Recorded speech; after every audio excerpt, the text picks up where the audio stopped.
Hey everyone, welcome back to New Slang. I'm music journalist Thomas Mooney. This is episode 165 of the show, where I'm joined by Nathan Mongol Wells and Joshua Ray Walker of the Dallas country garage rock band Ottoman Turks. Their new album, the aptly titled Ottoman Turks II, is out this Friday, March 5th. And if you've been listening to New Slang for a while or skimmed through the back catalog, you'll remember solo episodes with both Joshua and Nathan these past few years. So yeah, I'm glad we were able to get both on this time around for this conversation. The power of email and Zoom. I just really love the space in which the Ottoman Turks they occupy. Definitely one foot in the world of honky-tonk and country drinking songs, and the other squarely in garage rock and punk music. There's definitely a heavier, darker sludge that's happening from time to time on this new record. Probably the best example of that is 35 to Life. But I was thinking about this earlier. Bear with me a second. It's less of a sonic comparison and more of the attitude and feel and energy. So back in the 80s, Joe Ely and The Clash, they went on a few tour runs together. Most folks, though, they thought that was like, just a juxtaposed mix. But in reality, that just made so much sense. Ely was a rock and roller at heart. You could say that in a lot of ways, he played country music because he was from the country. And The Clash, well, what can I say about The Clash that isn't already said? At one point in this world, The Clash were the greatest band making music. Obviously, there are some distinct differences between the kind of songs that Joe Ely and Joe Strummer wrote, but they just were a perfect pair. And the Turks are right there at that intersection. Fast forward a couple of decades, but it's in the same ballpark. That brand of punk storytelling and that country attitude. Cowboy hats and leather jackets, which also don't dismiss punk music as never having narrative. You'll miss a lot of really great songs that way. Long story short, this new record is great. As much as I love that previous one, I honestly think that I like this one a little bit more. Songs like Wound Up, 35 to Life, American Male, Rootless Tree, they're all so great. And yeah, I think you'll love it as well. Again, Ottoman Turks II, out this Friday, March 5th. Today's presenting partner is our pals over at Desert Door Texas Soto. If you're asking yourself what exactly Desert Door or a Soto is, well, it's a premium, high-quality spirit that is similar to a tequila or a mezcal, but in my estimation, it's more refined, smooth, and fragrant. It has a distinct and intriguing palate that picks up on hints of vanilla and citrus while maintaining a healthy earthiness that is quite enjoyable. One of my favorite features about Desert Door is just how versatile it really is. If you want to feel fancy and a little highbrow, it's perfect for a variety of cocktails that call for lime wedges and coarse salt, chopped ginger, agave nectar, sprigs of thyme and sticks of cinnamon. If you're down to muddle some fresh fruit, all that kind of stuff, it's perfect. It's great for experimentation and fine-tuning all of your mixologist skills. And then also, if you're a little bit more down home and casual, you got that denim jacket on. It's just perfect for those short and sweet, simple go-to favorites that hit the mark every time. I'm talking about ranch waters and Moscow mules and palomas and Mexican Coca-Cola with Desert Door. What I love so much about Desert Door is just how genuine and authentically West Texan they are as well. They go out and harvest Soto plants out in the wild and are aware and knowledgeable conservationists at heart. So next time you're at your neighborhood liquor store, get yourself a bottle of Desert Door. I'll throw a link into the show notes for more information. Before we get started, I do want to mention a handful of things real quick. 1, subscribe to the podcast if you haven't just yet. Leave a 5-star review over on iTunes. 2, check out the merch store and the Patreon if you're wanting more New Slang content. 3, most of y'all already know this, but in case you don't, I'm primarily a writer. My latest Q&A feature is with Charlie Crockett, and that is over on Holler. He just released an excellent new album this past Friday called 10 for Slim, and it's a tribute to the late James Slim Hand. Yeah, head over to holler.country if you want to take a look at it. 4, if you're into 90s country music, check out the Neon Eon. It's a weekly podcast where I interview and discuss music of that era.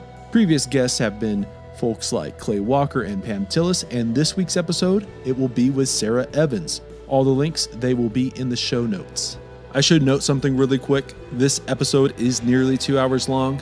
I thought about cutting it, but Honestly, it was so fresh and organic, it just makes sense as one. Since we are on Zoom though, there are a couple of moments where Joshua or Nathan, they cut out or step away for a second. It's never at the same time, but yeah, just a heads up. Which, let's get on into the episode. Here is Joshua Ray Walker and Nathan Mongol Wells of Ottoman Turks. It's going good now. Recording. At the very beginning, like whenever everything was shut down and they were gradually starting to open things back up, Blue Light actually opened back up as like they couldn't sell beer for a while. They were having so much trouble where they were they opened up as BYOB, and that was the weirdest fucking thing. Was like people bringing beer to Blue Light, and of course, like instantly they had to make rules like, no, you can't bring like 2 coolers. And I was gonna say that seems like a dangerous thing to do. Like, everyone just shows up with a Yeti. Like a dude, pack. like that was they were like, you got to buy, I guess, like ice and like mixers here if you're drinking liquor, but like, yeah, try not to bring 30 packs, 60 beers for yourself. Sounds like a great time. Hey, we're gonna tailgate down at Blue Light today. Yeah, it's like that, or like I was expecting people to start selling beer, like you know what I mean, like set up shop and like. Oh, I'm sure that happened on the side. Yeah, like the guy who we just ran out. Y'all got some more? Yeah, for $15 or whatever. Yeah, silver bullets $1. Yeah, it felt so weird and bad and wrong bringing in my own beer into Blue Light. Yeah. I went like one night and I was like, oh, this feels wrong. Let's just move past it. I'm sorry, guys. Right. I'll come back when it's normal again. Yeah. If you're buying discount alcohol outside of a bar you usually drink at, there's no way anything good is going to come of it. There's a guy who sells liquor out of his trunk at strip clubs in Dallas. And if you ever find yourself buying a bottle of Crown Royal out of that guy's trunk, you're bound to have an awful night. Yeah, something's already gone wrong before you even got to that point, I think. Right. But, you got to do what you got to do. Sometimes you just get thirsty. Sometimes that's the only place to find alcohol at 3 a.m.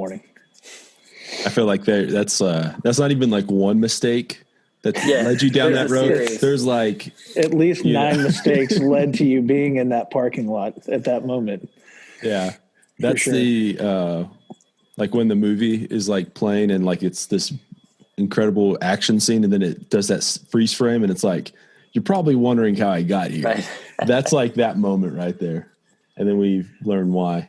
I will say that's like, the benefit generally, like, I don't know if you call it settling down, but getting, having a significant other, sort of helps you question those sorts of decisions because, you would never turn to your, whatever it is, even just having a buddy there sometimes helps because you wouldn't be like, hey, this guy's got liquor in the trunk of his car and we were thirsty. Like we should just saying it out loud, I think helps you understand, oh, no, let's maybe go home, or whatever.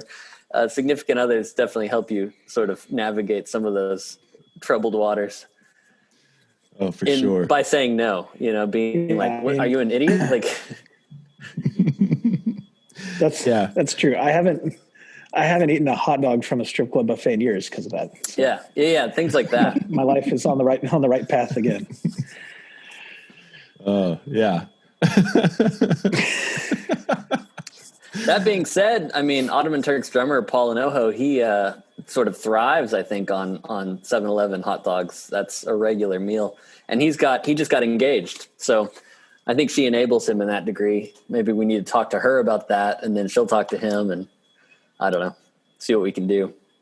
See, the Allsup hot dog, I don't know if I'm going, I don't know if it's one of those that's beneath me or something like that. I wouldn't eat a hot dog at 7-Eleven, but in saying that, anytime I pass an Allsups, it's like, oh, I have to go get a burrito. And well, yeah. Is there really any difference? It's the same thing. I don't know. Also Maybe. sort of more of a neighborhood grocer, I think, than like a 7-Eleven is. Oh, you're saying it's a little bit more classy. Is that what you're Yeah, yes. You know, I wear my bolo when I go to the Allsups around Texas, but 7-Eleven's there's my dog. definitely 7-Eleven's definitely a bolo off Yeah. situation. Although, I mean, you can't really go wrong with a QT hot dog. I love 7-Eleven. Yeah, QT's upscale for sure. QT hot dog, pretty nice. They like actually roll, you know, it's not just like sitting there sort of 7-Eleven one's vibrating. just sitting like, come on. There's too much hot dog grease to let the rollers move. Yeah. See, I think all the 7-Elevens here in Lubbock, they turned into something else now. Like there used to be a few 7-Elevens here, and I can't think what their names are. Interesting. But You lost them. the last time like I went to last time I was in Dallas was when I went to the Belmont to do that story on Paul Cawthon. Oh yeah. And you he went to told the me fancy one, huh? Yeah, and he was like, before you leave, you have to stop at that fancy 7-Eleven. Yeah. And yeah, I felt underdressed when I walked in because that thing place is nuts. Yeah. That's a black tie affair. They got turmeric Slurpees there. You know, it's good for you. like 30 different beers. I think don't the know first how I time I feel went about was that. with you, Josh. We went and we got those Laredo tacos there, and I'm pretty sure that's the night Tom's talking about.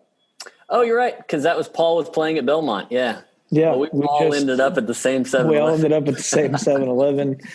We ate bad tacos and then went to the Belmont. Drank and 40s, I think. Ran into you, which we weren't expecting. That was a pleasant surprise. Yeah, that was such I think like that was probably the funniest thing I remember Paul talking about because of course it's like, you know, oh, you coming to do a story on Paul and the Belmont and this record. And like, of course, like if someone is coming to do a story like that, you know, there's a little bit of, you know, the light is on me. Mm-hmm. And, you know, that was probably Paul at his most rock star. But at the same time, he's also like, hey, go check out that 7-Eleven. And that's when I was like, that's like the old Paul I know. Yeah. Yeah. Well, you know, when in Dallas, you go to the fancy 7-Eleven. Now I think they're all over, right? Or like there's at least more of them. I think I've seen actually there's more in Dallas even, but. Yeah, that was like their flagship to see if anybody wanted that. Which is funny because it was like an abandoned, like desolate gas station, the kind that you drive by as quick as possible just because it looks as sketchy as, you know, you've ever seen. Right. You're like, I'm going to run out of gas on the way home. And you pass that and you're like, I'm just going to run out of gas on the highway. It had like a spray painted sign on the front, like we have gas or something, you know, it was terrifying. So it's funny they turned it into something so fancy. Yeah. Courtney used to work at Belmont, so I would pass it all the time, or we would pass it all the time. She would pass it more than me because she worked there. I think this is all tapping into something that we've all talked about before, and that's like the gentrification of places. I know you and I talked about it last time you were on back in, I guess, around this time last year about some of this stuff. That sounds exactly what gentrification is. It's putting fancy 7-Elevens in places. Right. What I was going to ask though was like, obviously being out on the road, where are your like go-to stops? I know like there's plenty of people who are like, oh, Buc-ee's is always the place. I've never been to a Buc-ee's because they're not out here in West Texas, but like, where is your go-to stops? I'm sure Josh has. Yeah, Josh, I'm sure you've got like he's pulling out his little notebook. He's got, you know, well, when you're in Kansas, you got to go to the, you know. It's true. Big gyms, no, I do. I have my favorite truck stops all over the country, but generally my brand of choice is Love's. I do love Love's. You know, this is heresy because I live in Texas, but you know, I don't like being pressured into liking certain things just because I'm from here. Buc-ee's is a gas station. That's all I'll say. It's another gas station. The way that I always judge like truck stops is how quick can you get out of your car and into the bathroom, because usually that's why you're stopping to begin with. And that's not Buc-ee's. Buc-ee's takes forever, and you're lucky if there's not a crowd. But there's a ton of stuff there. Like if you're looking to go to a gas station to have a good time, maybe go to Buc-ee's. If you just want to use a clean restroom and get back to your car as soon as possible, go to Love's. Yeah. I will say Buc-ee's has some sort of like potato chips that they make there, I guess, or I don't know if anything's actually made at Buc-ee's, but they're like really, really good warm potato chips. Oh my gosh. Like real potato, like shaved off and fried. Oh, pretty good. Some of those tornado twister tater. Sort of, yeah, taters. but they're not all twisted up. They're just sort of like potato chip. I don't know. They're good. I've never had those. I've had a lot of Buc-ee's stuff over the years. What are the things that they are known for? Those beaver nuggets. Yeah. I've never had those, I don't think. I've had them. I didn't get it. As many things that people love, I try them and I go, well, that was fine. Yeah. And then I have to pretend to love them forever. Yeah. See, again, like just they're not even, I don't even know where like the furthest west Buc-ee's is, but they're like not anywhere remotely close to where I live. And right. So it's not like I've passed a couple of in different places, but it's not like been, oh, I need to go turn back around. As you said, if you need to go to a gas station, if you're looking for a gas station to hang out at, or to whatever you said, Josh, have a good time. Have a good time. Yeah. That's it's usually some different kind of gas stations, but yeah, depends what kind of good time you're trying to have, I guess. Yeah, not like Vegas good time, more like Scranton good time. I remember like traveling with my dad a lot as a kid, and we would go to truck stops, and I think like as far as I remember, my favorite truck stop is always like the Petro. I think like that's just like a solid stop, and good stop. Get in, get out. You mentioned the bathroom situation, multiple bathrooms. That's like a key. Whereas that is like, a couple of different spots that are dedicated bathrooms, solid restaurant, all that kind of stuff. Yeah. Love's is great because they do the full stall door to the ground. Like you have you're in a ceramic tile box all to yourself if you need to use the restroom there, which is, pretty rare in any American bathroom, public bathroom. True. So a door that goes all the way to the floor, pretty great. Now, I think we all know why they actually built them that way, and that's disgusting. But they're cleaned pretty often. So, little privacy.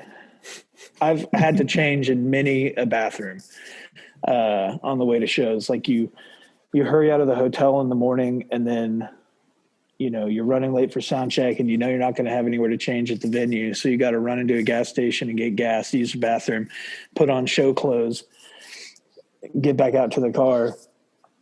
And center yourself, it's nice become the artist again. Yeah, it's nice to have your own little changing room. Loves, if you're listening, I could use a gas card.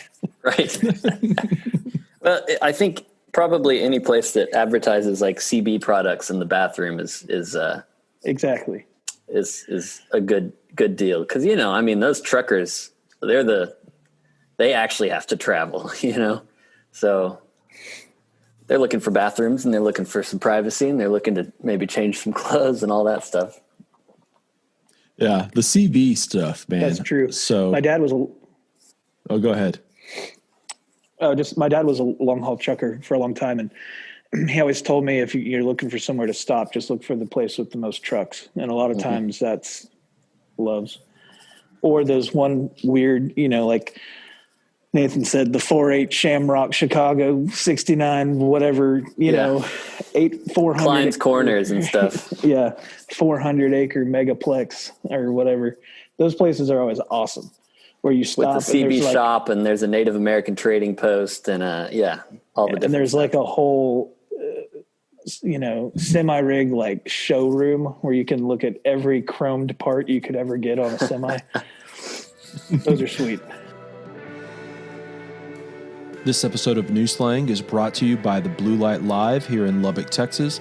Blue Light has undoubtedly been my home away from home over the years and has played such a vital role not only for my development as a journalist, but obviously it's been one of the foundational pieces for a lot of your favorite songwriters and bands who have made it out of the Lubbock area over the years. And of course, as a music venue, they've played such a pivotal role for a lot of your favorite bands just in general. One of my favorite parts about Blue Light is just how versatile the place can truly be. I've seen it crowded and rowdy on a Saturday night for a rock and roll band, and I've seen it dead still on a Wednesday when a legendary singer-songwriter rolls through town. What you should do is go over to bluelightlubbock.com and check out all the new merch they've added. Hats, t-shirts, both short and long sleeve. They also have hoodies and koozies and just added some sweatshirts that are very much an homage to the college sweatshirt that John Belushi wore in Animal House. And then of course, maybe the crown jewel of their new merch is the Varsity Club style jacket in blue satin. I got one the other day, and yeah, it's just one of my favorite things I own now. And yeah, I don't know, I just love it. Anyway, you can check out all of their new merch over at bluelightlubbock.com. As always, I'll throw a link into the show notes for easy access. Okay, let's get back to the show. Yeah, like my dad, so we owned a trailer company down in Fort Stockton. So he'd haul trailers to places or have to go pick up metal. And so he had his license. And so, yeah, like I'd hop in the truck with him sometimes. And it would, I don't know, like I have this memory right now that just popped back in. And that is, have you ever had that moment where when you're a kid and you think you see that person that you know, and then you go up to them and it's not that person? Yeah, terrifying. That happened at a truck stop one time with my dad. I was probably like 10 years old. Guy over there looking at like chrome, as you said. I go up and like do that thing that you think like, as a like 30-year-old guy now, I'm like, oh man, that's absolutely sucked. But I just like ran up there and like just smacked the shit out of him. And then like he turned around and it wasn't my dad. And I was like, oh. You're not my dad. I'm so sorry. Like 9-year-old me. And then like looked down the aisle and saw he was like a little bit further down. And then, yeah. Did he happen to see you do that? No, he didn't. Okay. Like it was far enough down where he didn't see me do that. But it was still that'd be pretty funny. He's just cracking up at the end of the aisle. That's pretty good. It is weird now that you're an adult and sometimes something like that will happen. And it's so, even as an adult, it's equally scary. You're like, what, who are you? It's like reality altered briefly, Yeah. Well, hey dad. And you're like, nah, especially now with like the mask thing. Like, there's it's real hard.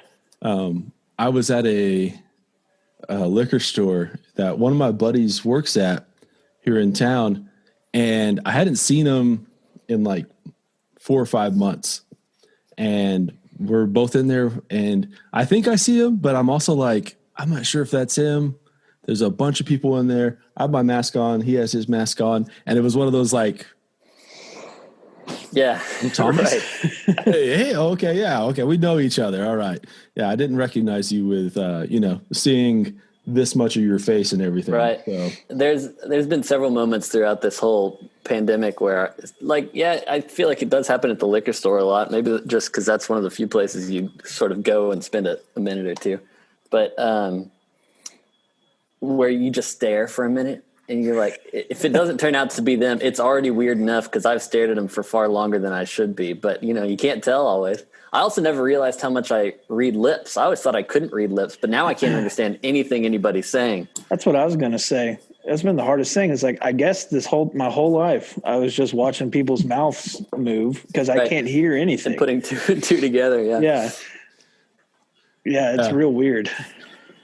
Well, you have to do that if you're in a bar all the time too, because True. Like bar conversations are, and it's not just bar, but it's like, obviously because it's loud, but drunk people too.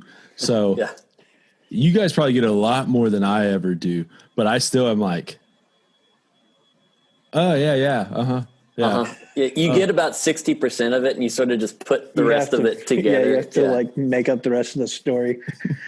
And that'll happen a lot. And Yeah. Josh and I will walk away and be like, "Did he just say what I think he did?" I'm like, well, maybe, yeah, I think he did. One of my favorite little out of all of this has been when you go to like a grocery store or something like that. I know this happened to me the other day at Walmart. I was going to just the pharmacy. And of course, it's one of those things where you wear a mask in and they ask you if you want a mask, if you don't have a mask. But then you walk in and there's like a bunch of people who don't wear masks. And Naturally, so it's like, oh, okay, well, that's a suggestion, I guess. Right. But as I was walking out, I couldn't walk through like the usual entrance. I guess they had that like kind of blocked off. So you had to like walk through where like the registers are. And I thought since I didn't have anything other than like the stuff from the pharmacy, I could just walk back through. And they were like, sir, you're going to have to go around. I'm like, oh, there's rules about like this that is like meaningless. Right. But the mask thing is just, how you use the exit. Right. Yeah. So luckily in Dallas, I haven't seen anyone without a mask on inside a place in a minute that I can think of. Well, of course, like if someone's sitting down to eat or whatever, right, they have it off. But, like popping into a gas station or trying to get groceries or whatever, it's been a while since I've seen anyone test it, which is nice. But also Dallas County is like, it kind of makes sense, right? It's also just like it's really bad here, so everyone's on guard, scared. I had a really like random and sobering conversation at the grocery store the other day. It was like 10:30 and they closed at 11. I just popped in. We needed coffee and stuff, and so they were watching the registers, like the manager or whatever, just making sure. I guess that's when people come in to try and steal stuff, is when they're like on some graveyard shift about to close down, and I don't know how. Oh, the lady, I had like we were given early on in the pandemic by my in-laws A&M masks that say BTHO COVID-19. I guess A&M really jumped on that bandwagon pretty quick, but and she was like, "Oh, what's that mean?" So we talked about it, and she's like, "My dad died of COVID over Christmas." I'm like, "Oh boy!" And she's like, "Yeah, there's there's like a couple dudes that come in and make a point of not wearing a mask in the grocery store, and like it's my right, and it's a medical condition. You can't ask me about it, and you can't ask me to wear a mask." And then she said that the guy who's always like the main one who does it came in recently wearing a mask, and he's with his girlfriend, and she's like, "Oh, it's nice to see you wearing a mask," and he's like, "Yeah, one of my neighbors died from it, so I guess I believe now." And it's like, it's ridiculous. Yeah, it's weird how like people have only gotten empathy about this thing or sympathy if it's like directly influenced or directly hit them in a way. Yeah, right.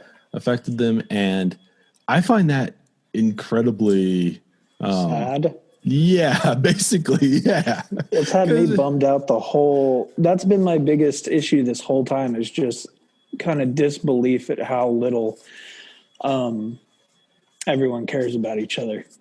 And like, people like to say they'd run into a burning building and all, everyone thinks they're like a hero. And it's like, literally cover your face and then hundreds of thousands of people won't die. That's it. And, right. No one will, it's not that simple, but you get the general. I don't know. Courtney just sent me recently some recent numbers on like preventability and stuff. And it kind of is that simple, is like wearing a mask reduces the risk just so significantly when both people, if two people are interacting and both are wearing a mask, it's like a minimum of 70% or something if both people are wearing a mask properly, right? Even if they have it, it's crazy. So that's been very, I feel like that's kind of been the darkest part of the whole thing. It's just watching, I don't know if a whole country can suffer from sociopathy, but it's like it seems like it borders that. It's just so ingrained. I guess we're just taught like to be independent and to fight for your right for whatever. It's like, so, you know, at some point someone should have instilled the whole, like, do that unless you're hurting people part. Like that caveat was kind of cut out somewhere. Well, still you'd think like the rugged individualistic nature of being an American or whatever would extend to protecting yourself from a virus. But no, it's like, well, if I want to die, it's my right to. I don't know. It's a weird disconnect that we've been dealing with for now almost a year. Or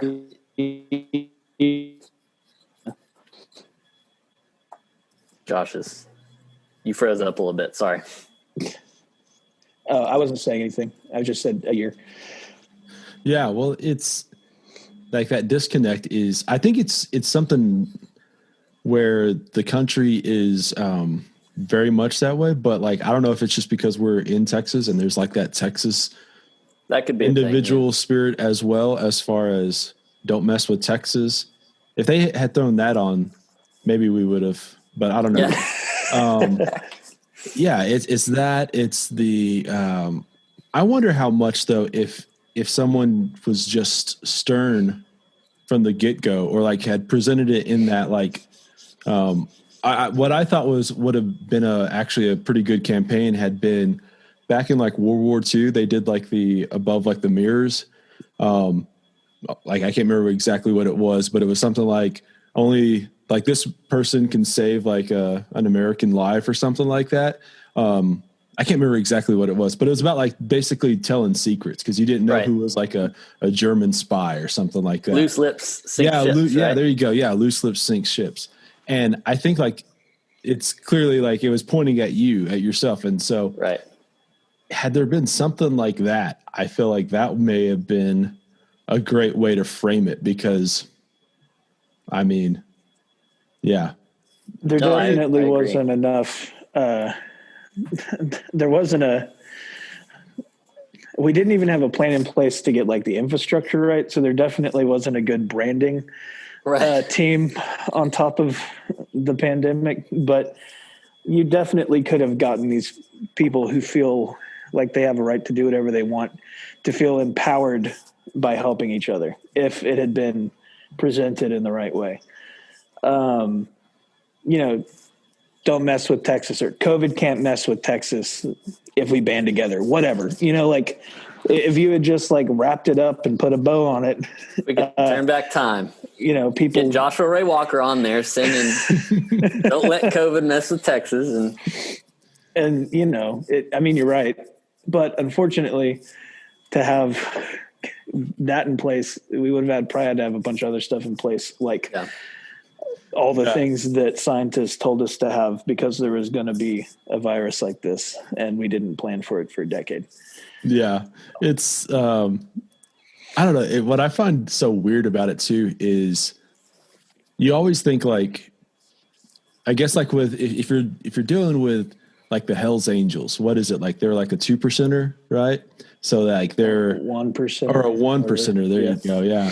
2% is like the Wall Street thing. Yeah. 1%er though. Yeah. It's like, that's where like, that's the genuine outlaw. That's the person you can't wrangle in, right? In society, the outsider.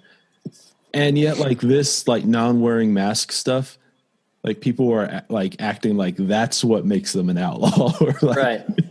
For sure. But I don't know. Yeah. Weekend warrior to the max. No, it's like, yeah. And I get it. Like if I don't know, if I went out to a roadhouse in the middle of nowhere and there was a bunch of bikers and they weren't wearing masks, I'd be like, yep. I guess I don't go to that bar. I don't know. Yeah. You know, not today. I would usually like to go there, but it is weird. Like you can't make me wear my mask. I want soy in my latte. It's like, what are you like? I can't wrap my head around it. I don't really know what they're trying to prove. It's very strange. Well, if anything, or if this last year has proven anything, it's that mentality is going to continue too. So now it's just sort of a matter of, you know, I don't know, I guess we've gone through the stages of grief with it where it's like, well, okay, these people exist and we got to figure out how to respond to it. Now it's just like, well, I guess those people just exist. And now it's about how we live our lives versus how they live theirs or whatever, you know? But you've had it, right? Tom, you got it. You're like unlucky enough to get it pretty early on. Yeah, I had it back like almost a year ago now, which is crazy. It's crazy to even say that now. Yeah. Glad also, you're all like, right, by the way. Yeah. It was, I hate to frame it this way, but like I had it so early on, like they still didn't know like what was going to happen kind of thing. Right. And so, no, like, I mean, I think it's there still was, sort of a question. Yeah, I had like so much anxiety and like, just wrapped around it too. And it was also, I had it so early that they wouldn't test me because I hadn't been out of the country yet. And like tests were so rare that it was like, oh fuck, what if this is actually not it? And like, I'm just dying now, because of like the common cold or something. But thankfully, like I did get a test and after the fact and, after like, I guess like the worst of it had happened to me. Which I didn't have any breathing problems or feel like I needed to go to the hospital or anything like that. But I will say like the worst part of all of that, and I've talked with a few other friends who have had it, and that is the fatigue that happens after.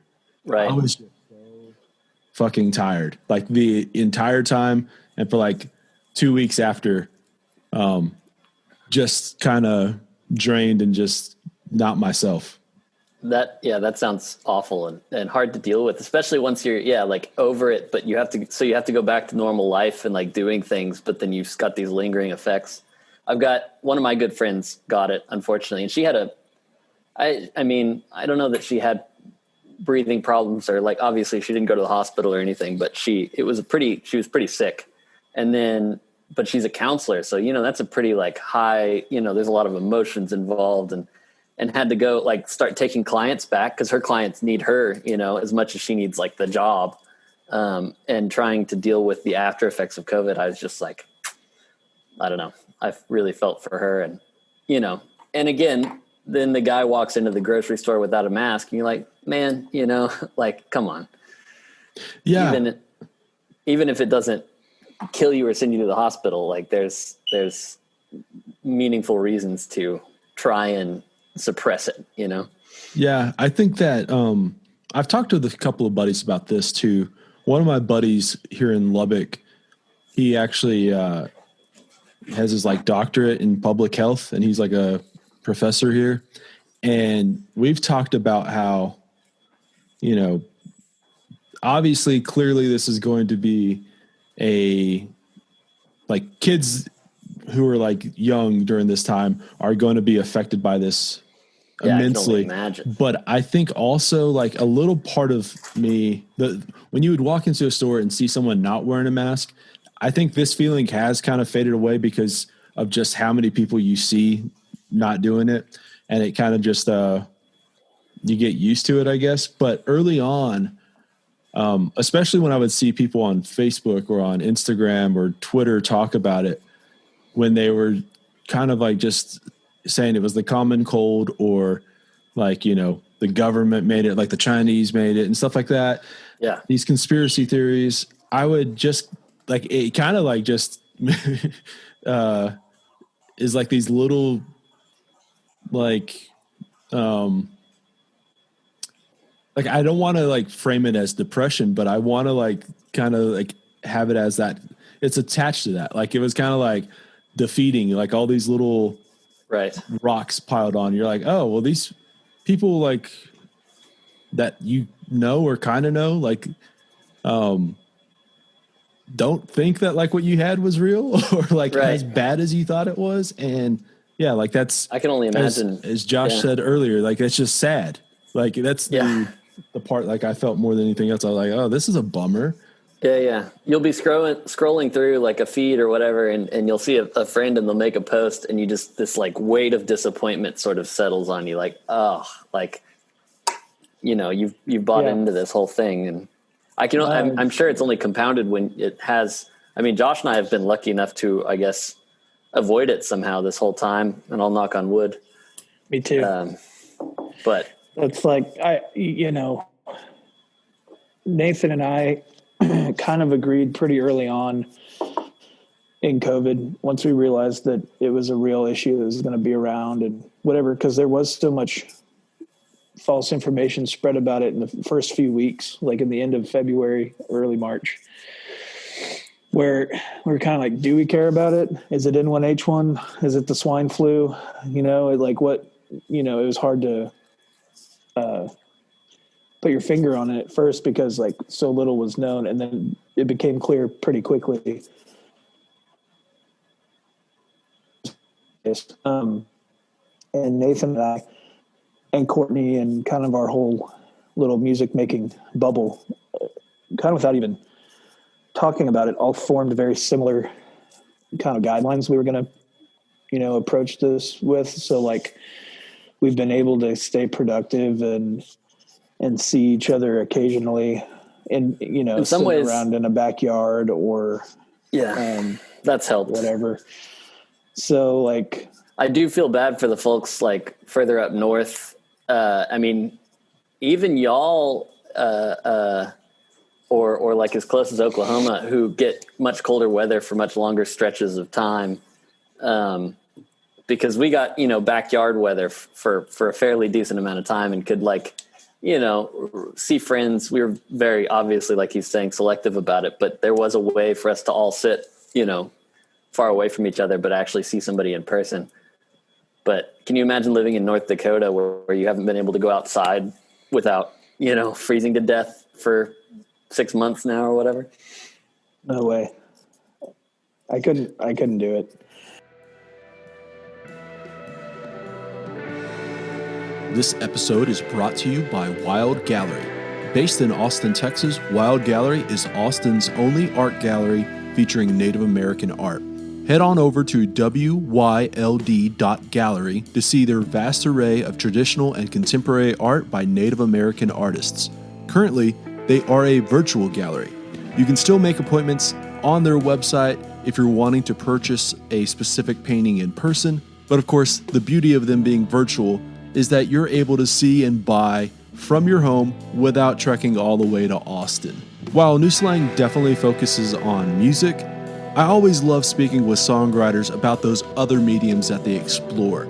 Often that's through painting and drawing, the visual arts. And since I'm a West Texas native, I've long been drawn to the history, the stories, traditions, and heritage of Native Americans, especially those that were out here in the Western frontier. And that is what's so great about Wild Gallery. All of the artists featured are Native American, and they are telling stories about Native Americans. If you scroll through their collection, you'll see a wide range of styles as well. There's definitely some American West and some bold pop art. There's more of that traditional fine art like oil on canvas, as well as those that are influenced by Native American traditions. My parents, they always had paintings hanging around the house or their offices that were inspired by West Texas and Native Americans. And now I do as well, especially here in my office, which I'll let you guess where the latest print is from. As a journalist, I do feel like the most intimidating part is staring at a blank white page. And of course, you don't have to be a journalist to be staring at a white blank page. I know a lot of y'all do that. What I'm saying though is don't let your walls suffer from that same white blandness. Go visit Wild Gallery. I guarantee you will find something that moves you and that you'll want hanging in your home. Again, that's Wild with a Y. Go visit wyld.gallery. Links will be in the show notes as well. Okay, let's get back to the episode. Yeah, I think that's also something that I realized that, like, I'm pretty much a wallflower. I can be by myself and be fine with books and music and just talking with people on the internet kind of thing, social media. But I realized so many of my friends were like, they're people, and they kind of like feed off that in-person interaction, even if it is a stranger. Like they kind of need that interaction where I'm kind of like just okay, just talking with people in a even like a setting like this, you know, Right. and they just needed that interaction, that feedback in person, and that's been such a trying to like I guess understand the mental effects on those kind of folks as well. Yeah, for sure. I've Yeah. worried about that. There's a few friends that I try and reach out to, you know, periodically, just because I know that they're more that way and also isolated at the moment. So Same. And, you know, in a lot of ways, going into the pandemic, I was and felt like I was one of those people. I mean, bank account and schedule willing, I'm at a bar 6 nights a week, you know, meeting people, hanging out, dancing, listening to music, whatever. Like I love going out. I love meeting new people. I love live music. I love drinking at a bar. You know, I thrive on social interaction, especially like new interaction. Like I love seeing my friends, but I also love meeting new people. That's like one of my favorite parts of being on the road.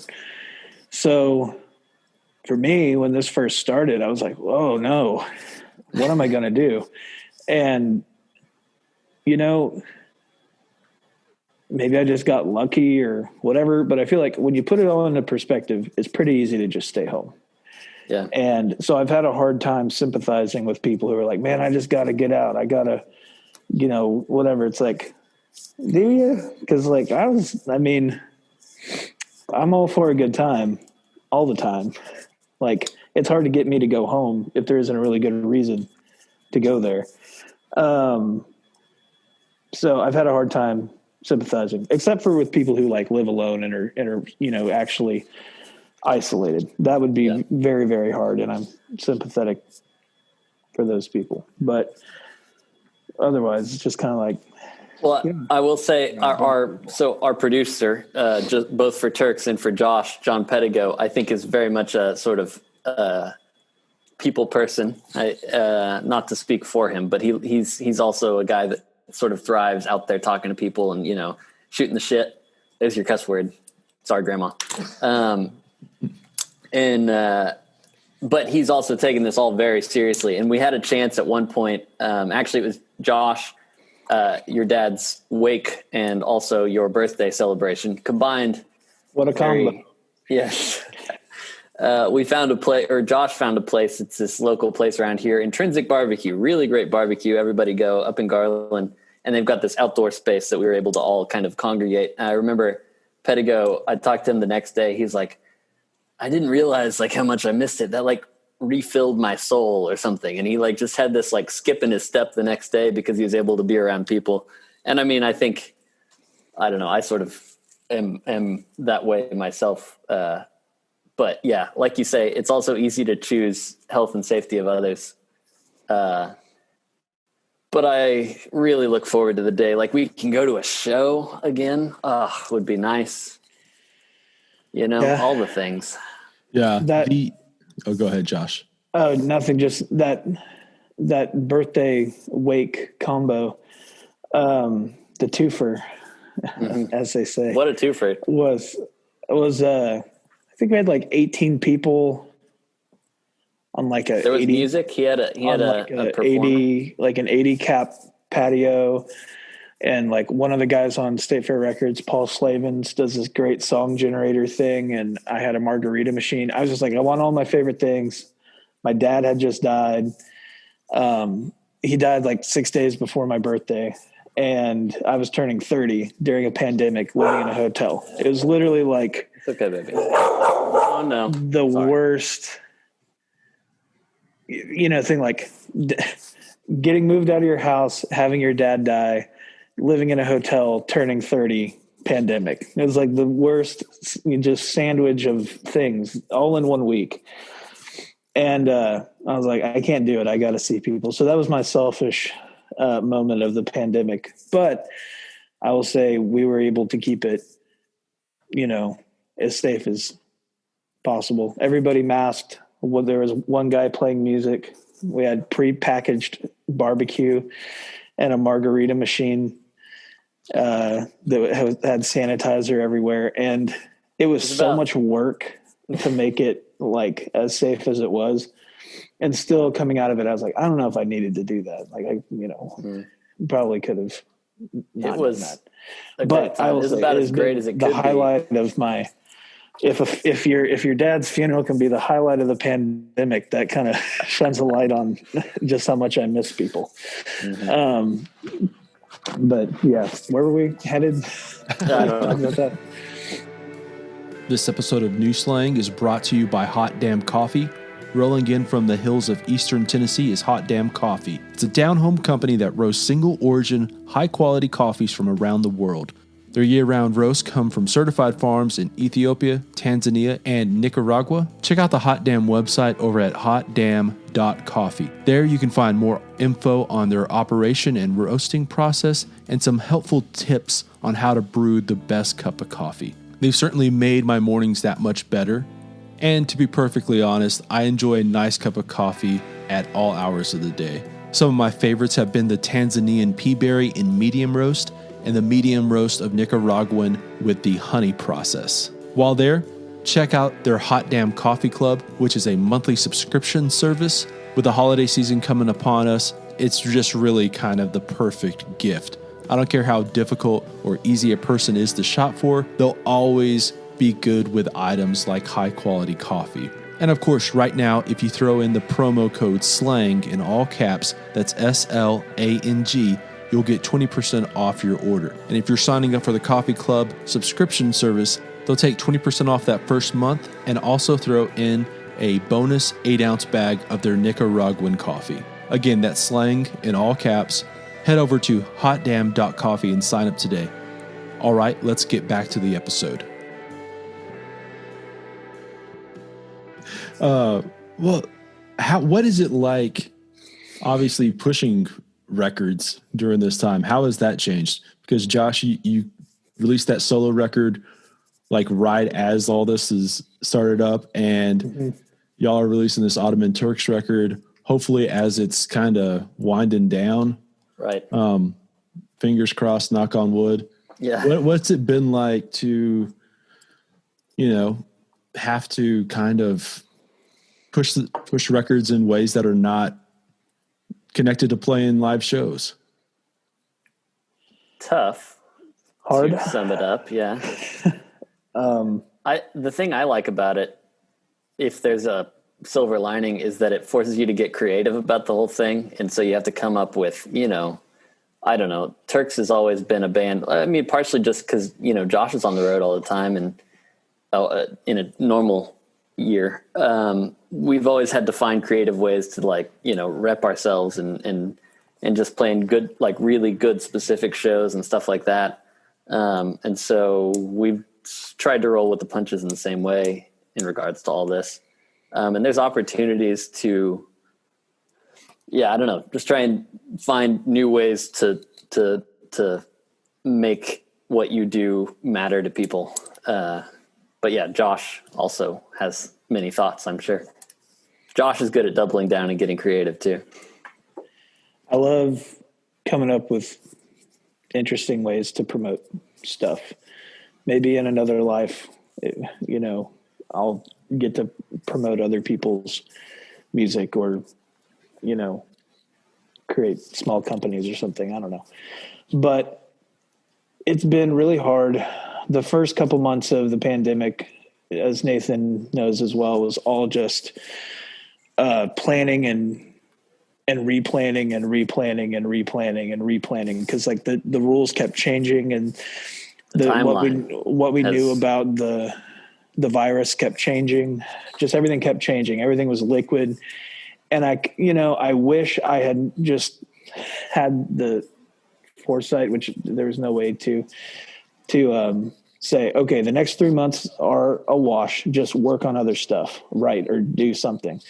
Because I spent just, I think that never happened. But, I tried to focus more on social media, which is not something I'm terribly good at. We made a lot more video content in last year, which was, very necessary. And also to something that we have always wanted to do, and I guess this sort of forced us to do that.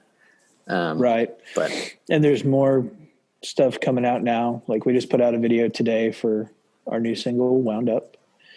And I got a video coming out for a cool cover song that I did with my band here in about a month. And then Turks has even more videos coming out. I mean, what 2020 did was just kind of give us a ton of time to make a lot of stuff. And in a lot of ways, 2021 is kind of going to be like, the time to actually show off what we had time to make, which is great. Right. I looked at my calendar the other day and there's like something fun and exciting coming out to talk about like every month through the end of the fall, which is really awesome. But with all that time being put into making stuff, you don't really make any money. That is the one thing. Very hard. Like not making money and then also making things that cost money to make was extra stressful. And, Turks has always managed to maintain a band account where like we pay in a portion of whatever we earn from shows. And usually that'll cover whatever costs we come up with that, we try and make the label or have the label just pay for like the records and then everything else we cover for many reasons, but partially because we don't want to owe anybody. But we've liquidated that account basically in this past year, just trying to make things. And now we're down to paying out of pocket, which is, I don't know. And then a motivation to keep things cheap and lean and all that, but still it's. Yeah, especially with Ottoman Turks, we've really had to figure out what we can do on a shoestring budget because it is coming out of our pocket and our pockets are also empty. So, right. But we've made some just really cool stuff. Like I'm really proud of the 35 to life video. Yeah. No one would believe like what we were able to make that for. Same with the video that came out today. I mean, I was going to say Wound Up. Yeah. That wedding dress I'm proud of finding at a thrift store. It was $40. I was going to say, I think we're all in maybe $250 for 200 something. Yeah.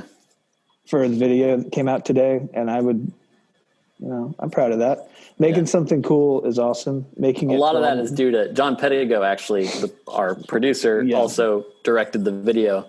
And a lot of that's due to him. Yeah. So, a lot of that is because he agreed to edit the video and direct it without making any money. But, that's been one of the other silver linings of this whole thing. It's like everyone's kind of in the same boat. If things aren't going well in your career, you can get frustrated or whatever. But this year, everything was going wrong in everyone's career. So, right. I felt like people kind of banded together in a way and like, a lot of people were doing each other favors. It's like, I know everyone knows that the other person doesn't have money. So it kind of got stripped back down to this DIY thing where it's like, okay, we all just want to make something because we're all cooped up. And I feel like a lot of stuff got done this year in that way. Where, someone says, hey, I'm doing this. Do you want to do it? And you're just like, yeah, sure. I'll help. And, there's probably no money in it, but what else do you have to do? Because there's a pandemic. So. And we literally are all in it together. So, whatever industry you're in, I think there is sort of a brotherhood that you feel trying to survive as best you can.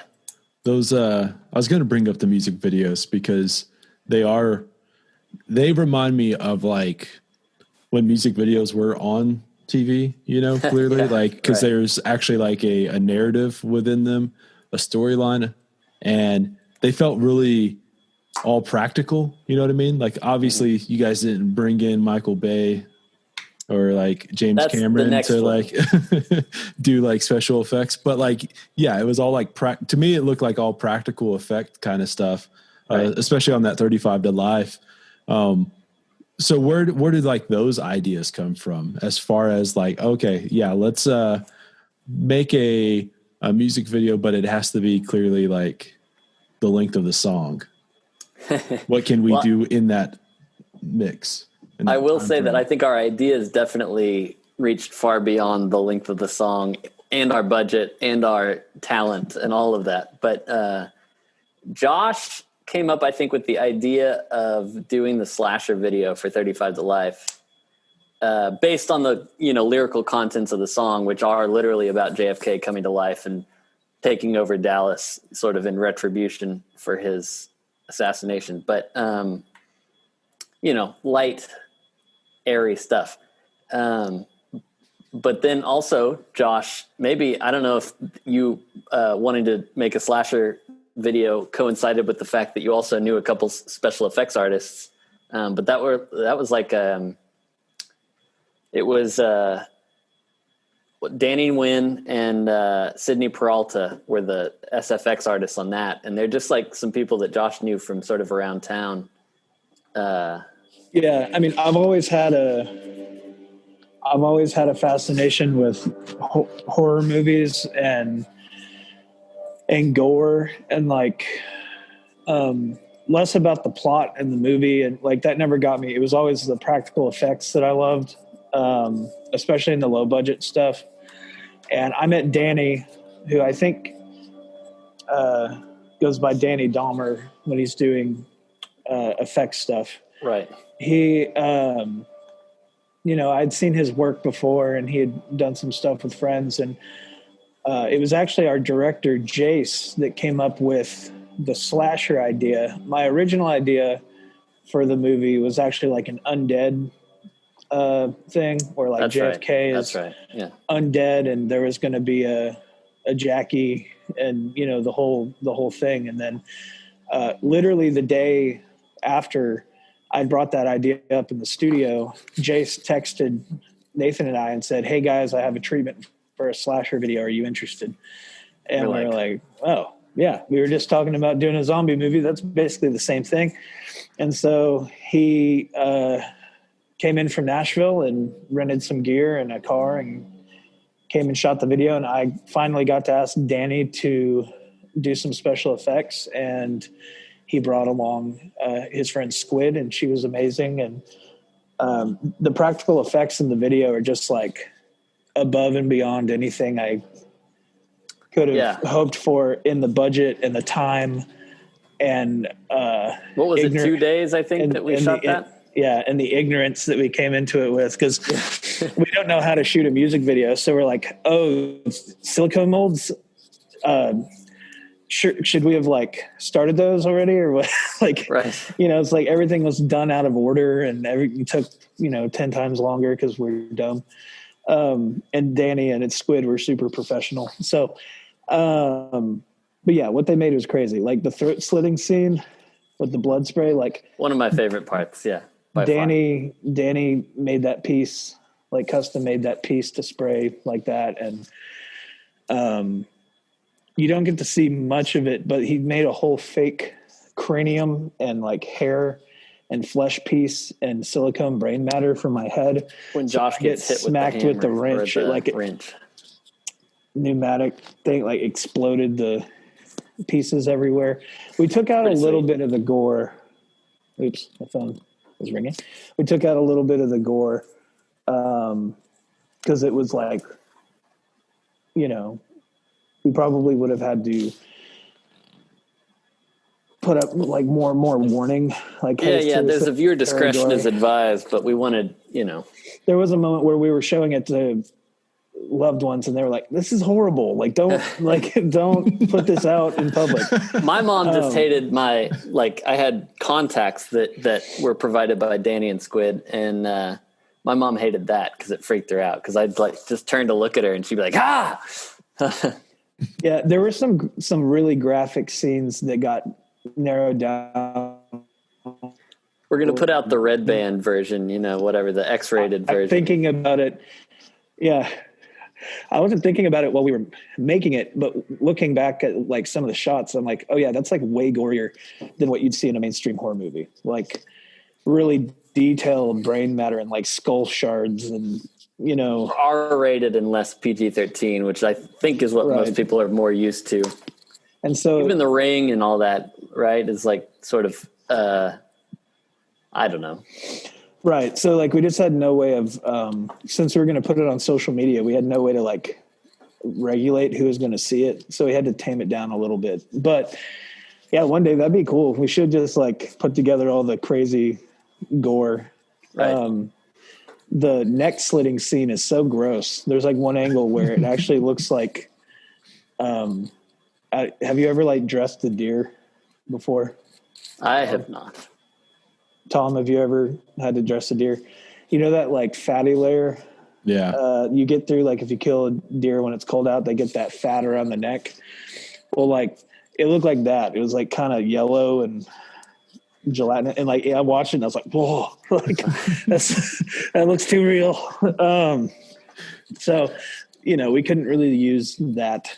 Because it was we were worried enough as it is that nobody would pick it up or like want to show it anywhere, but it turned out pretty. We ended up getting a Rolling Stone feature, which was killer. Like I didn't know if it was too weird to get like a mainstream premiere. So that was very, we constantly worry about that with Turks in general, just because it doesn't really fit into any one thing necessarily. So. Right. Yeah. Do you guys remember on MTV when they would have like the making of the video of the music video?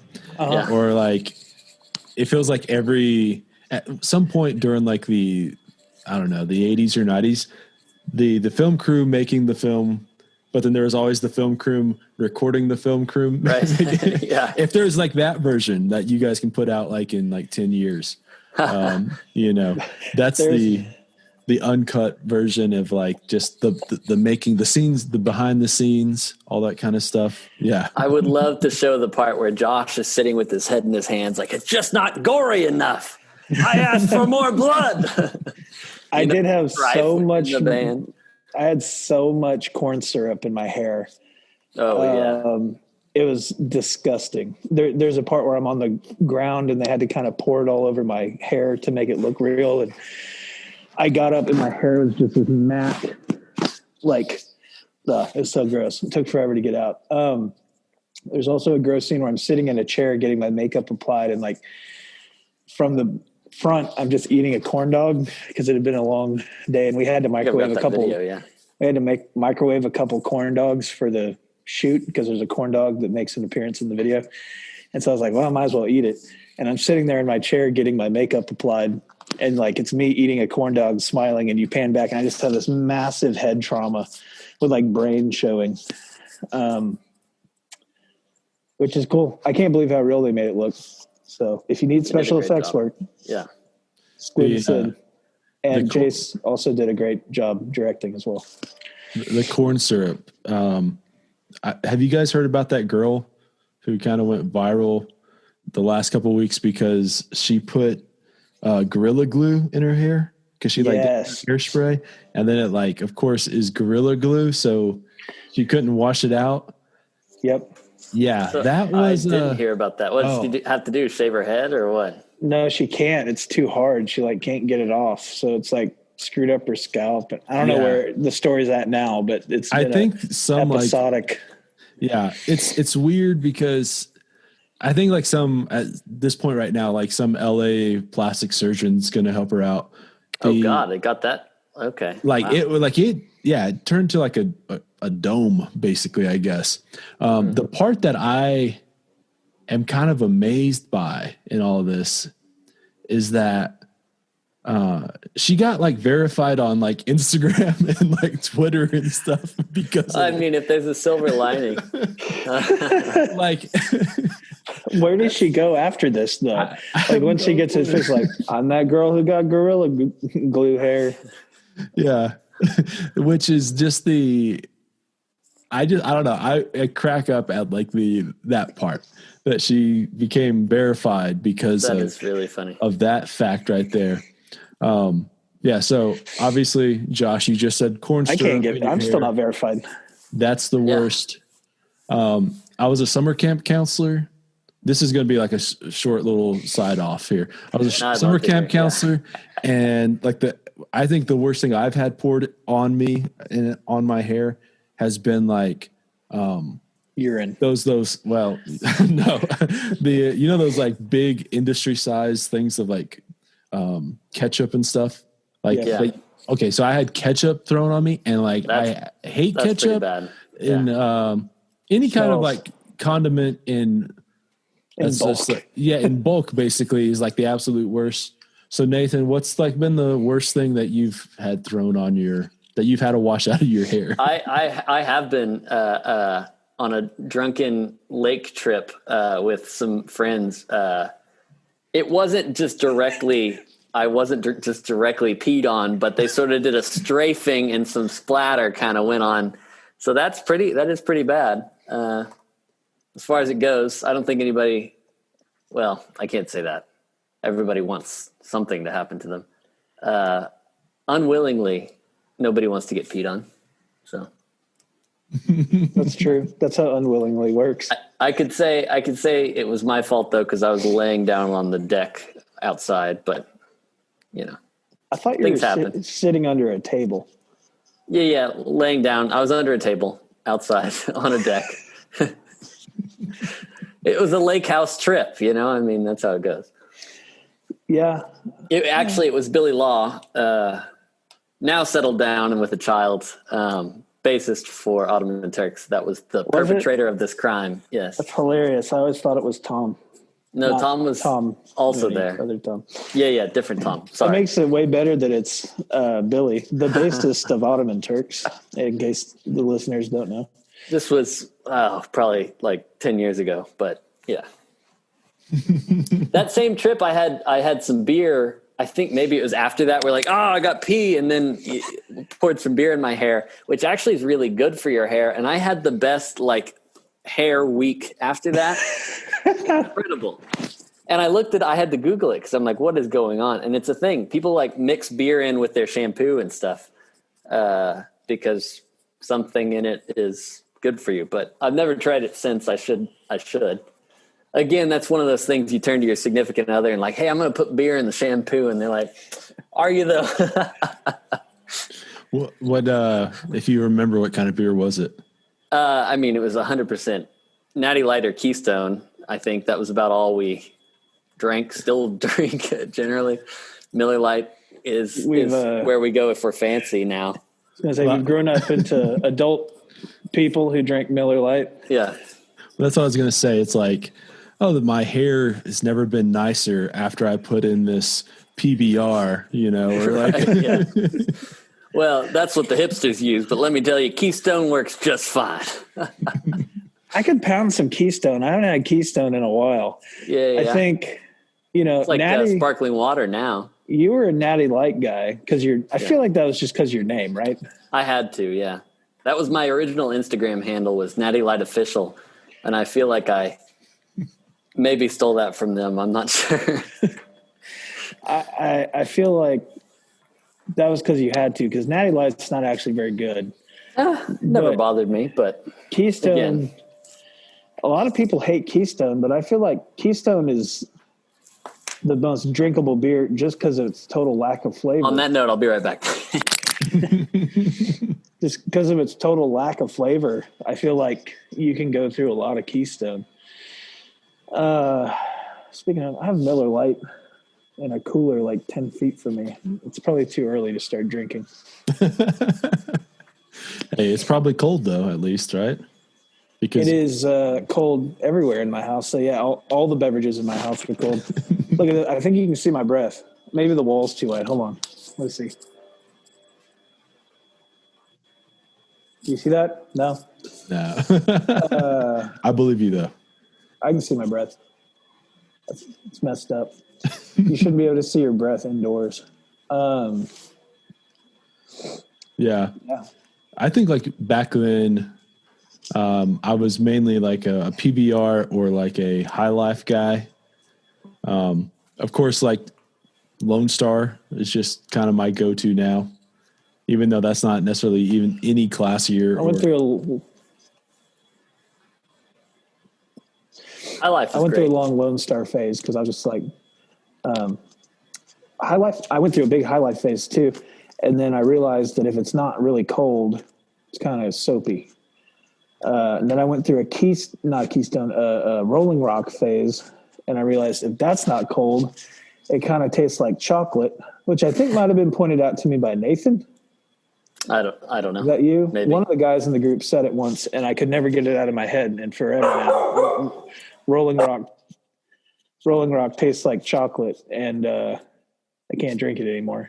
And then I moved on to Lone Star because that's what you do as a young Texan. You drink Lone Star. And then eventually I was like, that has too much flavor. I'm going to drink Miller Lite. The High Life, I at some point, like when you're, I don't know, like 11, 12 beers in, it starts tasting, I don't know if it's just because you've had so many of them and it's built up in your mouth and on like your palate. But to me, that's when they would start tasting like just absolute shit. And yeah, they start to skunk. And it's like, I want a beer to do the opposite. I want the first three to be not great. I want the first one to be amazing because it's the first beer. And then the next couple, you're like, I don't really. And then by 6, you're like, whatever, I can't taste them. But High Life does the opposite. By the time you get to like 12, you got this like skunky, tongue thing going on. I don't like it.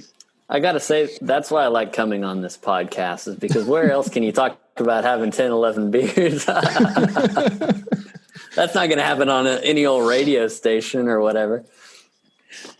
Well, I was going to... Go ahead.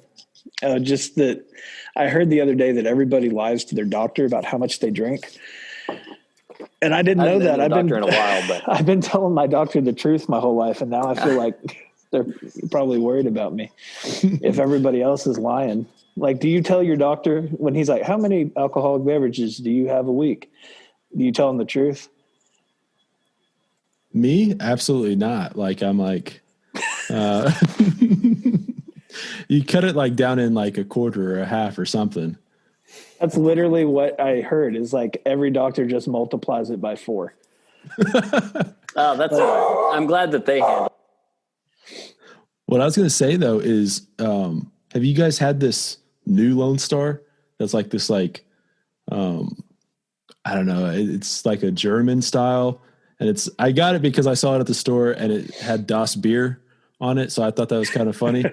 And I brought it. I went up to Turkey, Texas a couple weekends back to visit some friends. And so I got it kind of as like this is kind of funny. And then like I had one and I was like, this is not bad. It's a little on the peachy side. I think there's like some peach in it or something like that, but sounds good to me. Yeah. It's, now is it a craft beer? By no means. I'm not really a craft beer person though.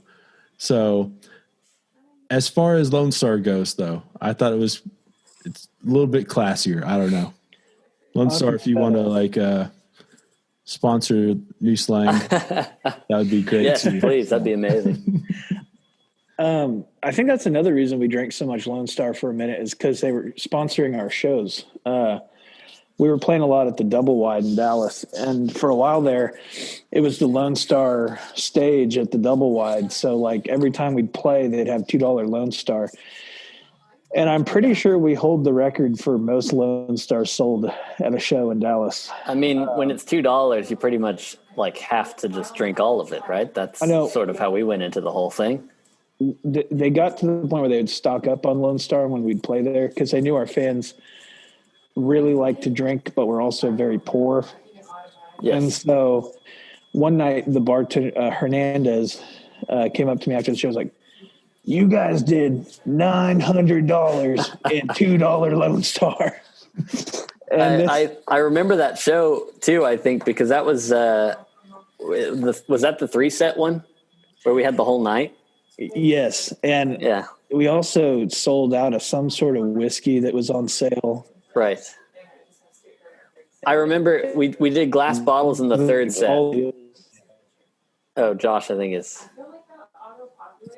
Oh, yeah, we did glass bottles in the third set, and I just remember on the sing along part towards the end, listening to the crowd singing along and being like, "Oh man, we need to like set up a taxi like bank for these people because there's no way that they're going to be able to drive home." We did. Do you not remember? We had to go out in the parking lot and put the correct person in the correct Uber. Well, yeah, the Uber. Yeah, all these Uber Ubers pool showed up, and they'd yell out names, and all the drunk people were getting confused. So we were out there physically putting our friends and fans in cars, and I think quite a few girlfriends had a rough night that night, if I remember correctly. Mm-hmm. A couple of the long-term friends of the band didn't do too well. All part of the fun. I think that's the show where I tripped getting off stage and almost murdered a few middle-aged ladies in the audience. There's like a 3-foot stage, and there's this little lip to hide the wires between the monitors. And I was wearing my pointy-toed snakeskin vaquero boots, and I went to hop off the stage, and my toe of my boot went under the 2x4.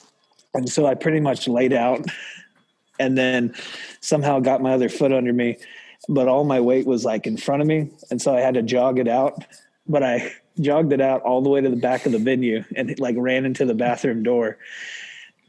But there were people there, and luckily they all got out of the way in time. But these two middle-aged women who didn't know who we were and just happened to be in there almost got annihilated.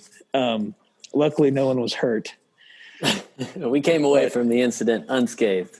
But man, if I had just like spear tackled a couple cougs in the middle of the show, that would have been. It may have made the paper. I don't know. All press is good press. There's no way they wouldn't have gone to the doctor, and I would have felt terrible. Yeah. But yeah, that was a great night. Don't let Ottoman Turks play for 4 hours. Everyone we don't drunk. We don't do that much anymore. I always love whenever, like, I guess like Blue Light knows to just always have, they don't sell out. They don't ever run out of Lone Star basically. But, so I guess it was a couple years back, my buddy Red Shahan got married, and their little, after reception party was at this bar outside of Fort Worth. It's called the Finish Line, and he had told them it's like a little dive bar like outside of town. Like you can still smoke in there. I don't know if you guys are familiar with this place. Is that in Pantego? But it they ran out of Lone Star, even though they told them like, no, order more than you guys think you are going to need, because there's going to be a lot of people from Lubbock coming in, and they didn't believe, and they ran out. Like, I don't know how many they ordered, but they definitely ran out before the night was done. And yeah, that's amazing. That bar is in Aledo, Texas. Yeah. Oh, yeah. Okay. Aledo. We've run one time Ottoman Turks and 40 Acre went on the road together, and we ran a bar in New Braunfels out of was it New Braunfels? Yep, New Braunfels. River Run Ice House or something like that. Roadhouse, yeah. Roadhouse. We drank them out of Miller Lite because this was after Ottoman Turks had converted to Miller Lite, and everyone in 40 Acre drinks Miller Lite. And we were competing to see who could have a bigger bar tab because the tabs were comped. I have proof. We won. I kept them. So, and because of that, we ran out of Miller Lite like kind of early-ish, I feel like, and we had to all pivot to other drinks. So we're all, like trying to still like beat each other at drinking, but having to drink Bud Light Limes or whatever. And that was fun. But yeah, it's easy to drink a bar out of one thing if you bring more than if you try hard people. enough. Yeah. We were playing with Mickey and the Motor Cars too, and I'm not sure how much they appreciated us. Like, I don't know, running a drinking contest on the side, but Yeah, That's true. I totally forgot that Mickey and the Motor Cars was headlining that. yeah, we were just lucky to be there, and then we decided to go for it. Yeah, Yeah. Now that I think about it, that was less cool. Has it happened where like you've played a place, they said, okay, yeah, you have like a free tab. Then like the next time you guys come through, they're like, you have X amount only and not you have a limit.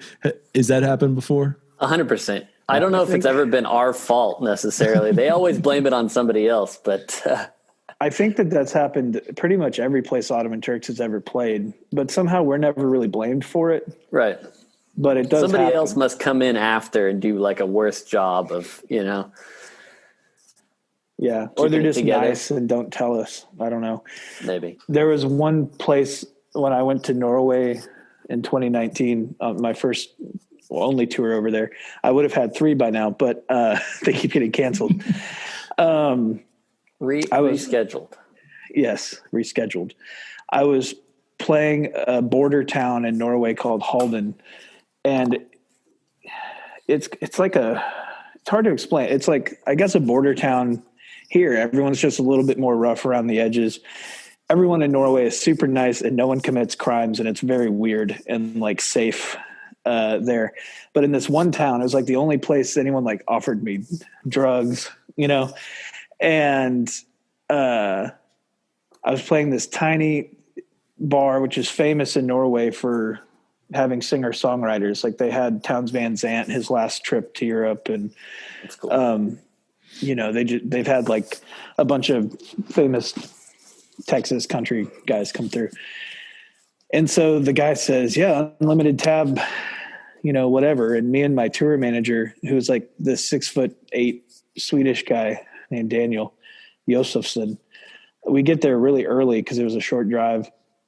We set up and we sound check and we start drinking till like dinner time. And then we go get dinner, go back to the hotel, take a nap, come back, keep drinking.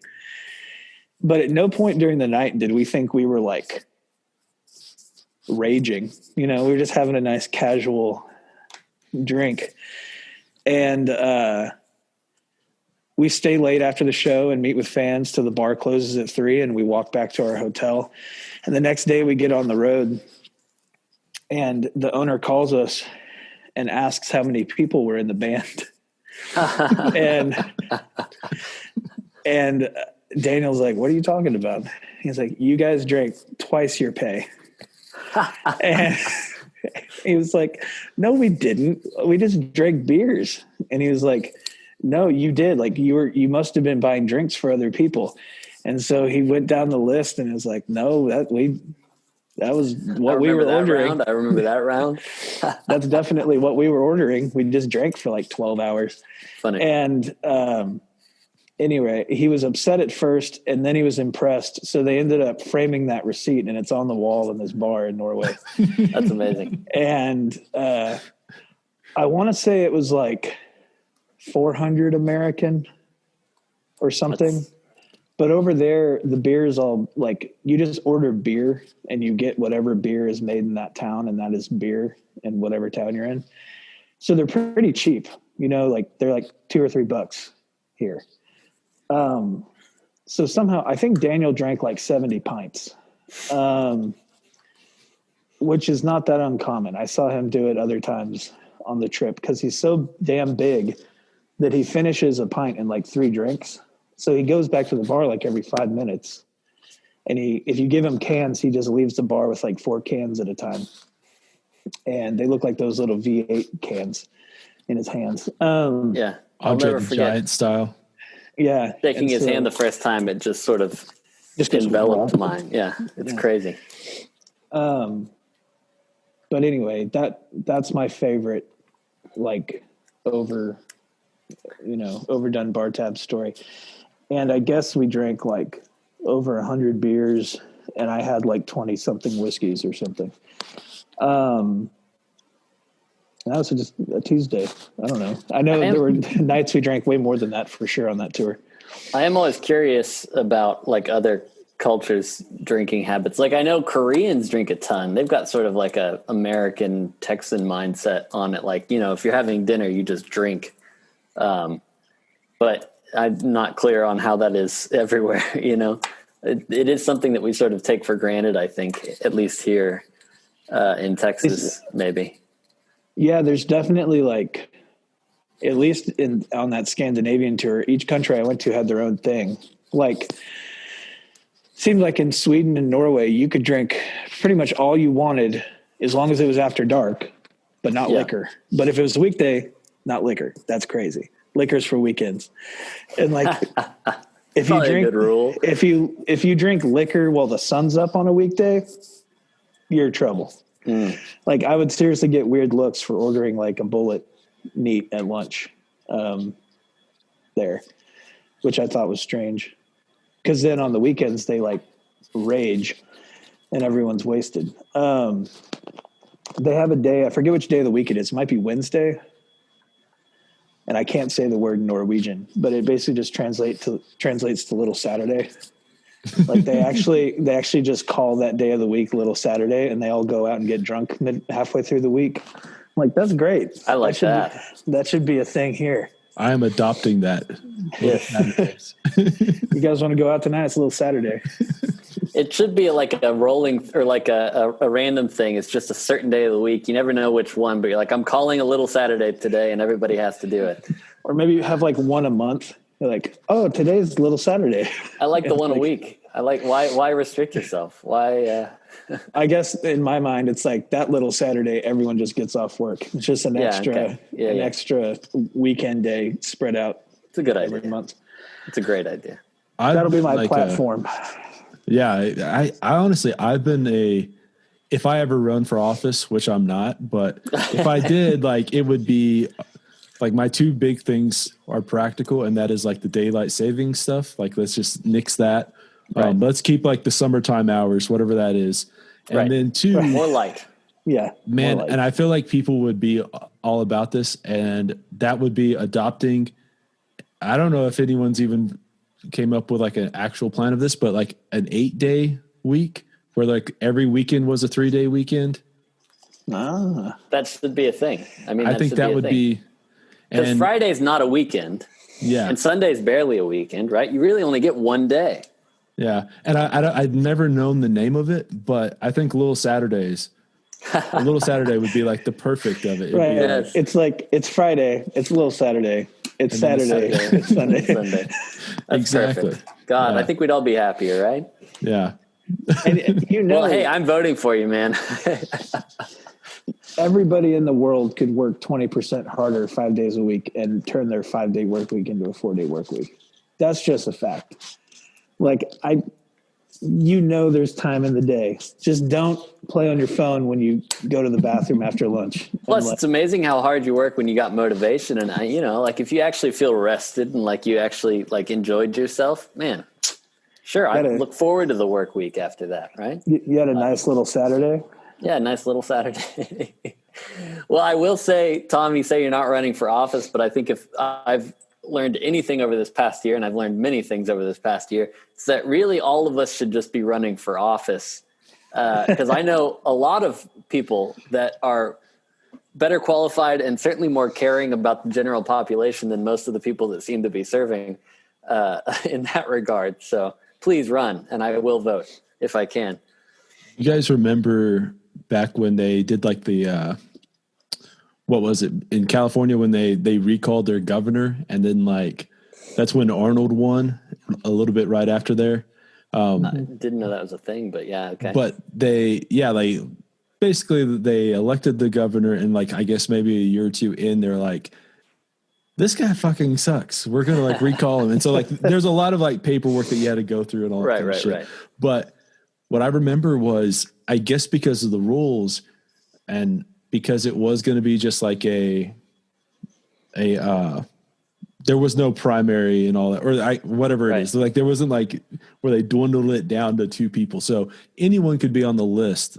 And you had all these like I'm going to say celebrities in air quotes because they weren't really celebrities, but they were like that 15 minutes of fame people who are running just to try and like make their fame a little bit more.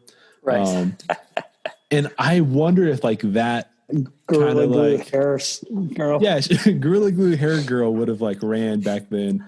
But I wonder how much of that like is the reason why we've got a lot of celebrities who have run for office. I guess it's always been a thing, but I was listening to actually a podcast the other day, last night, about how like Richard Petty had ran for like a Senate or like a governor's spot, like in Carolina or Florida, and he just got wiped out. And it's like, man, had he ran like 30 years later, because like Tommy Tuberville is like the senator of Alabama, and he was, a football coach. He coached here in Lubbock at Tech, and absolutely everyone hated him here. But what they were saying was how everyone in the SEC when he was at Auburn was like, all these SEC coaches were like, oh, he's the dumb one. Like, and so like, I think like that says so much about, about him. He's been like the one who like, they've asked like, what are the 3 branches of government? And like, kind of not knowing the answer, offense, defense, and special teams, whatever. That's pretty good. So that's a good answer. If he's trying to be funny, that's a good answer. If he's no, like he didn't know what the answers were. Right. That's at all, but everyone who runs for a public office needs to pass the same test that we have immigration. People take. Right. I endorse that. That should just be a clear-cut rule. I don't know why it's not. Well, yeah, like we got that hairdresser lady, not to get super political, but Lord. Oh, yeah. And then the Jewish space lasers. Good God. Yeah. Like the fact that the phrase Jewish space lasers could be said on the floor. In 2021. It's just like, what is happening? Want to break one more time to talk about our pals over at Desert Door and offer a handful of my favorite go-tos. By no means am I an experienced mixologist or bartender or anything like that, but these have been super easy to make and great ways to unwind in the evening. Let's start off by upping your ranch water game a little bit by subbing Desert Door in. I'm a simple man. I just kind of take a Topo Chico, take a couple of drinks out, add some Desert Door, and top it off with a few lime wedges. I'm actually pretty big on the Palomas now too. What I'll do is take some Desert Door, some grapefruit juice, a dash of agave nectar, and some fresh lime juice. And I'm kind of big on lime, so I'll throw in another wedge or two when I pour it over some ice. And actually, I'll do the exact same thing, but I'll substitute some pineapple for the grapefruit for a change up.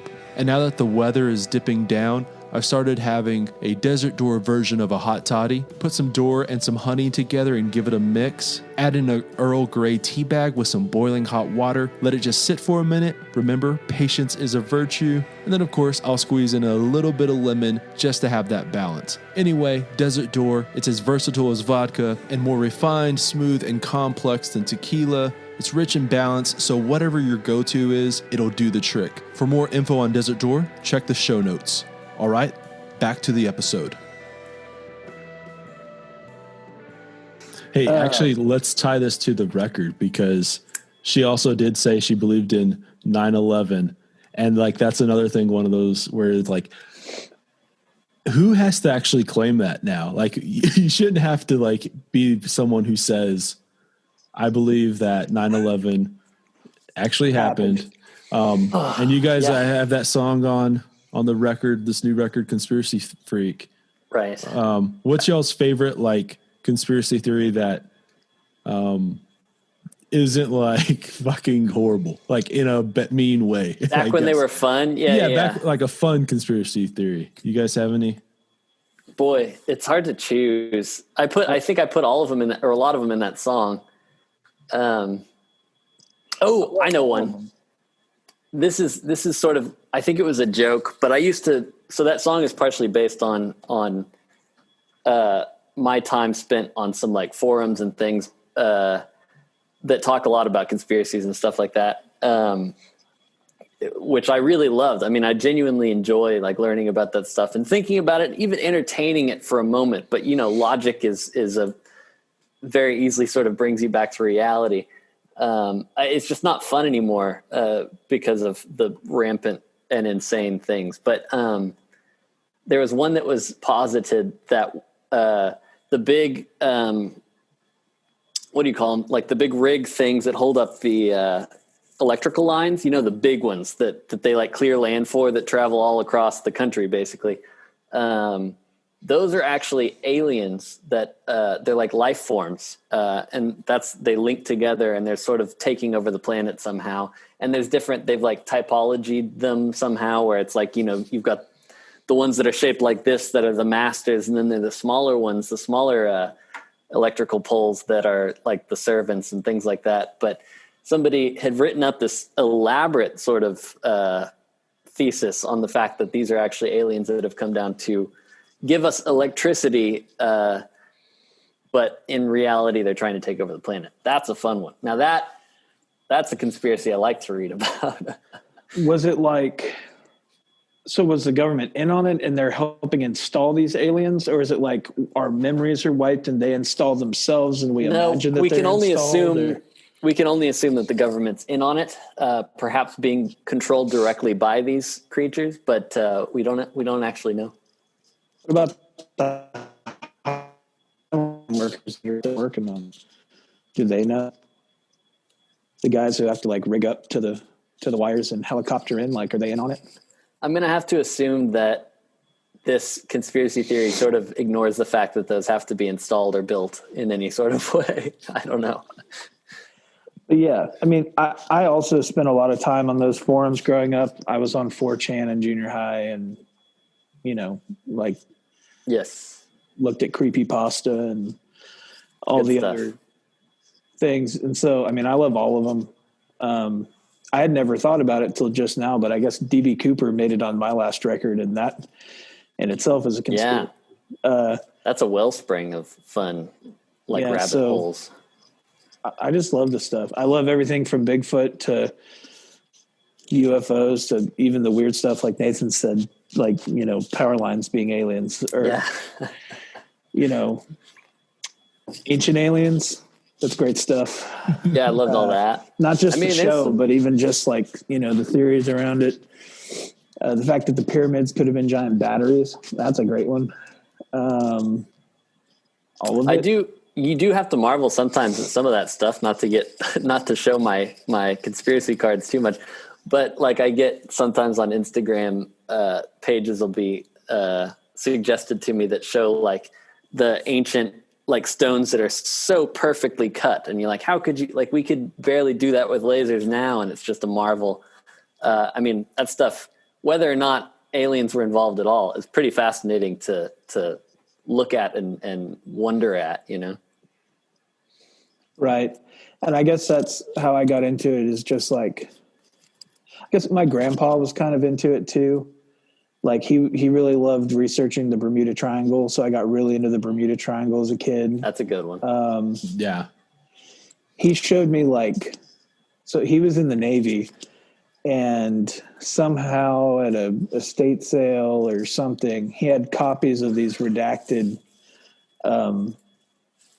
like government files that were clearly like Xeroxed, like they're probably public files that just got, printed at a library or something. But it was about those like 7 planes that flew into the Bermuda Triangle, disappeared, and then just reappeared on an airbase like 7 days later or whatever. And the pilots were like never found. And like when you're like a kid, you're like, whoa, that's the closest thing to like magic or whatever that you can really get to in the real world. And so I love that stuff. And, there's an architect on the West Coast that used counter levers and magnets in his architecture, and had like, this house that became like a tourist attraction. I wish I could remember his name right now. But, like a toddler could push open like an 8-ton cement door, and stuff like that smoothly. And, just like, that's not really conspiracy theory, but just kind of anything mysteries of life. anything that messed with reality or physics or whatever really interested me. I guess my song Cupboard also was about time travel, and that's on my record. So I guess this stuff affects my music more than I thought it did. I thought it's not just the Turks thing. Yeah. But yeah, it's like, I don't know, it's so fun and lighthearted. And then now to have it affecting the government and politics and the social climate so much, it's like, it's not even fun to,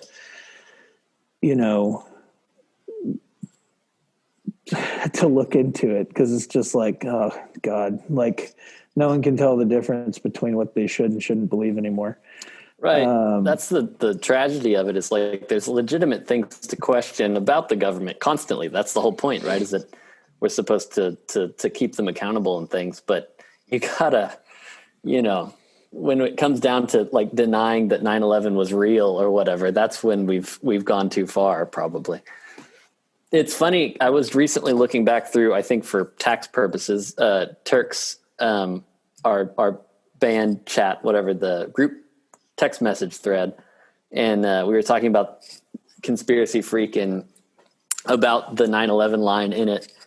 And we were just talking about how many different conspiracies there are about who did 9/11 and how they don't all really function together. Like there's all these different schools of thought. And I guess that just sort of proves how wild it is. And now there are some of them are, congressmen or whatever, which is crazy to me, but still. Yeah. I guess it was probably like, I don't know. It was actually, I can't think of what year it was. But it was the anniversary of when JFK was shot. I was listening to a podcast about them kind of talking about how that's when like conspiracy theories went mainstream, and it was all sense. Because of like before that point, people I guess trusted their government, and that was like the first time that the general public overall started questioning like who these alphabet agencies are, and like right. Would they actually kill a president? And and I think like everything, and I say when I say trust the government, like I don't like there's obviously always skeptics of what the government's doing, and the government's always done horrible things to people. Yeah, but true. Like for a lot of times, like the average American citizen trusted Eisenhower or like FDR or people that were presidents. They trusted them, and they trusted JFK, and then JFK got shot. And then it's like, think of all the conspiracy. It's the same thing with like, as you mentioned with the 9/11, there's like all these different camps of like who it was. And yeah, it's that's, I guess, what they were talking about as far as when conspiracy theory went mainstream. Me, like I grew up obviously watching like X-Files. And right. So like, that's where I think most of my kind of like fandom of conspiracy theories came out of was the, like the monster of the week kind of shit. And then like, the what if sort of idea, right? Yeah. And then like the bigger, like smoking man, alien theory kind of stuff. Mm-hmm. That was all like, and it was so weird. And like, I think like what helped make that show so amazing and helped breed the idea of conspiracy theories for me was just how dark that show was, as far as like the actual lighting, Yeah, for sure. So, yeah. It's a very dark show. And to tie into what you were saying about, the distrust and how that could have spawned conspiracy theories in the mainstream, there was this huge awakening of just knowledge and technology through that era as well, where people who were born literally with horse and wagon were experiencing space travel and nuclear bombs and, jet power, basically science fiction, in their real life, and with no explanation, like there was a decent amount of the U.S. who hadn't had like a formal education at the same time we were building the Manhattan Project. So there's this big disconnect between the general population and how fast technology was moving. And sometimes it's just easier to, believe your Uncle Bob or whatever. Yeah, right. And that all kind of culminated around the same time as well. Like, those people moved into their adulthood and started raising children during the time Kennedy was president. And they're literally telling their kids, I don't know how jets work. It's like, I feel like there's kind of this, I always thought that probably had something to do with it too. It was just of a whole generation coming up where it was like, I don't know. There are jets. Yeah. When I was a kid, couldn't fly. Now, jets. Who knows? Yeah. Aliens? Maybe aliens. I mean, that probably relates to the time we're living in now too, because, going through an unprecedented pandemic that nobody's seen in 100 years, like, what do you believe? Like your own common sense that is based in your own, worldview that you've seen around you your whole life? Or do you believe what the government's telling you? And obviously, like we've talked about, there's a lot of reasons to not believe the government necessarily. So, I get where people are coming from for sure. Yeah. Did you guys ever read Mothman Prophecies? I never read the actual book. I watched the movie and I've read a lot about the case, obviously, or the whatever, the story and the bridge collapsing and all that. Yeah. The book is a lot better than the movie. I can imagine. They didn't have to like shoehorn in a relationship. Right.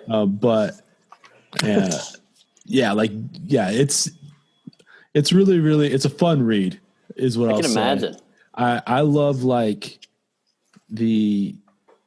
I guess like there's a lot of focus on the Men in Black aspect of it because which kind of creeps me out, to be honest. Oh, that creeps me out too. Like because there's all these cases of, I think like most people think the Men in Black thing is government officials coming in and talking to you. And like, I guess there is an aspect of that of, people coming in suits and, the clearing the mind kind of thing, which is not a real thing, but, or maybe it is. I don't know. Have a pen.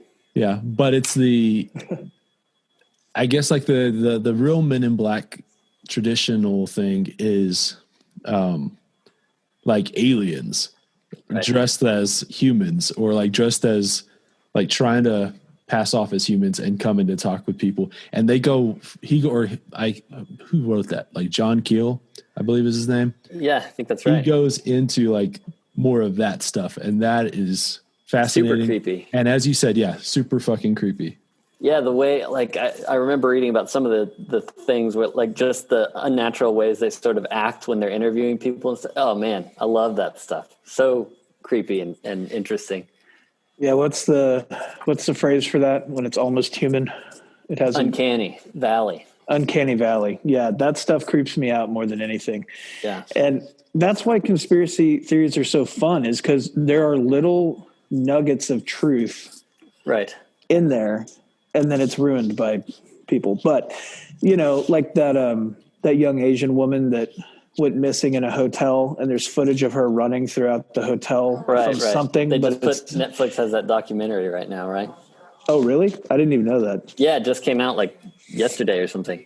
Oh, sweet. I'm definitely going to watch that. But then, not to ruin the Netflix documentary, but you should have known by now. It's been on the internet forever. They find her in the water, like the fresh water tank on the roof of the hotel, like stuffed in there. But like she went up on the roof alone. They don't know how she got in and all that. Yeah. It's crazy.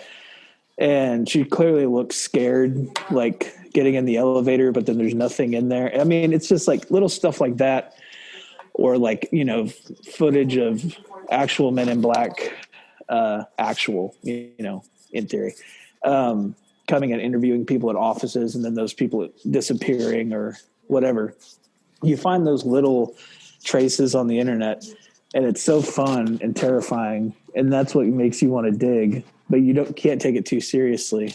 And I guess Nathan and I both had that in common growing up, wanting to research that stuff and finding it interesting. And I guess it's made its way into both of our music. I mean, I'd Yeah. venture to say that it's all sort of character stories, right? Like, you know, like anything, it's learning about people and what they do and what motivates them. And that's what you write songs about in general. So why not write about the weird sort of creepy stuff too, or the unusual stuff as well? Right. Yeah, that girl who the water tower girl, that her name was Elisa Lamb. Yeah. Right. And that she, like, as you said, go watch the footage of her, like, on the, like, of the elevators and stuff like that. And it's really creepy because it's unsettling. It is for sure. And I'm sure it has, I kind of always go back to like the Occam's razor thing. Is like, if whatever the simplest, most practical explanation is more than likely it. And you can kind of go back to like mental health aspects with that. Right. But That's what I always assumed. The water tank thing, that is also just sounds incredibly scary. Like, It does. And what I imagine what happened with that is you go up to there and you're like, oh, I can go swimming in here because it's water. And then like you realize after going in, like, oh, it's not nearly as like, it needs to be a way higher for me to even reach back up to get out. And Right. I'm sure she just kind of could never get out. And just imagine trying to like float for a minute there. Like doesn't sound fun at all. But It's terrifying. your Really. clothes get heavy, all that kind of shit. Yeah. But yeah, the Men in Black thing, I like there's a couple of like very specific little examples that are in that book of just, as you said, like the uncanny valley thing where it's like them trying to act human as possible and then like completely fucking up. Like, I can't remember, there was one example of like this couple who would always go to a restaurant and then within 5 minutes there would be a man in black trying to intimidate him. And like one time, like he came in and was sitting near a table next to them, and I can't remember, like he didn't know how to like cut a steak or something like that. And there was also like, I can't remember exactly what he did. Something like, I'm going to mess this up. I can't remember what happened, but it was something clearly that he was trying to do to act normal in comparison to everyone else. And so then he became embarrassed by it because everyone was kind of staring at him. So he went to the bathroom, and then like he never came out of the bathroom. And then when they went to go look for him, he was gone, clearly. Yeah. That kind of stuff is always just... You wonder, I mean, we could dive so deep onto this because like, you know, it all starts sort of with like, people point to the Roswell accident as being sort of first contact in some ways, or like early contact at any rate. And you wonder if like, okay, so by the 60s that they're like learning, you know, by now they probably are running the government. Like, okay, so once they learned to cut a steak, we were doomed, right? Yeah. It just took them a couple decades to sort of get the ball rolling. And now, you know, I don't know. They're just chugging Mountain Dews and doing donuts. Yeah, right. Mountain Dews. Where they live in the Appalachia Mountains. Like that's where West Virginia. Yeah, now. Probably. Why not? It's a beautiful area. Mountain Dews. That's why they have the dead zone out there, which is also one of my favorite conspiracy theories. Tom, you familiar with the dead zone? I was going to say, give like the 2-minute spiel or like whatever. Well, it's a radio, it's basically like a long range radio test site, but to use it effectively, or it's not even really projecting radio, it's listening also like to space and stuff.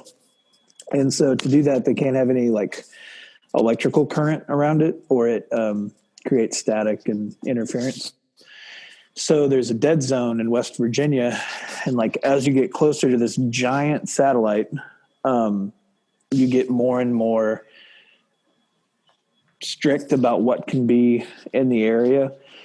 So like there's a pretty big area near the site where you can't even drive a car that has like an alternator because it creates an electrical current. And, you know, people walk or ride bikes or have, I think there's like some form of golf cart they use or something that's fine. I don't know. But, They do the it's like Flintstones thing where they just run really fast in a vehicle on the ground. Yeah, and then there's like, you go out one ring further and it's like, well, you can have electrical in your house, but you can't have microwaves. And then it's like, you go out one ring further, Interesting. and it's like you gradually, as you get closer, that part's not a conspiracy. That's real. Like this is a real area in the U.S. That's pretty fascinating. And so, how there's those people who experience like pain or discomfort or anxiety from electrical current, like just ambient electrical current in the air. Well, that's like a safe haven for those people. So there's also like a huge community of these people who are affected by electrical current living there. And we don't even, and science doesn't even know, like medicine doesn't know yet if that's even a real affliction thing, or if it's just, psychological. So you have this group of people who have like maybe a psychological, maybe a physical like disease in this area where you can't have any form of communication. Like you can't have cell phones or anything.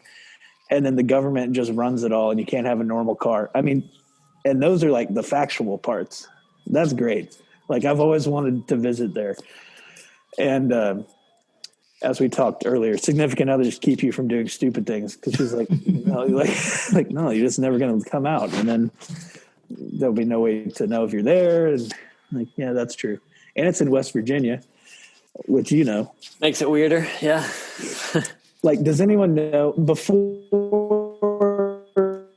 the Whites or whatever that movie is came out about the soft shoe dancer with Hank 3 in it? Wild and Wonderful Whites of West Virginia.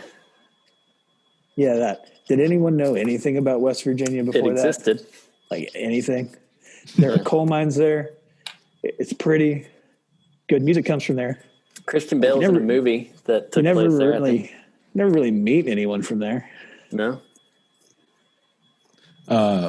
Aliens. My buddy Charlie Stout, who lives here in Lubbock, or he's actually up in Turkey. He's from West Virginia, but if anyone knows Charlie Stout, I was going to say that makes a lot of sense. Yeah. And also obviously like the Mothman prophecies, that was like Western West Virginia on like the Ohio border, I guess. So yeah, weird shit. The West Virginia, the Wonderful Whites of West Virginia. That was like for a moment there, that was always like the random quote that you would just throw out to your buddies of just different things said in that movie. Yep. I'll never forget the shaking the pill bottle like that's the Boone County mating call. Yeah, that is one of the best lines. Yeah. Yeah. Or that little kid who sadly probably clearly ended up in the system at some point, but said, I'm going to kill him to death. In the back of a minivan just bouncing off the walls. Yeah. That kid had some quotes of, this is for you, Dennis. And like, yeah, this is for you, Dennis. This is Dennis. This is Dennis. Yeah.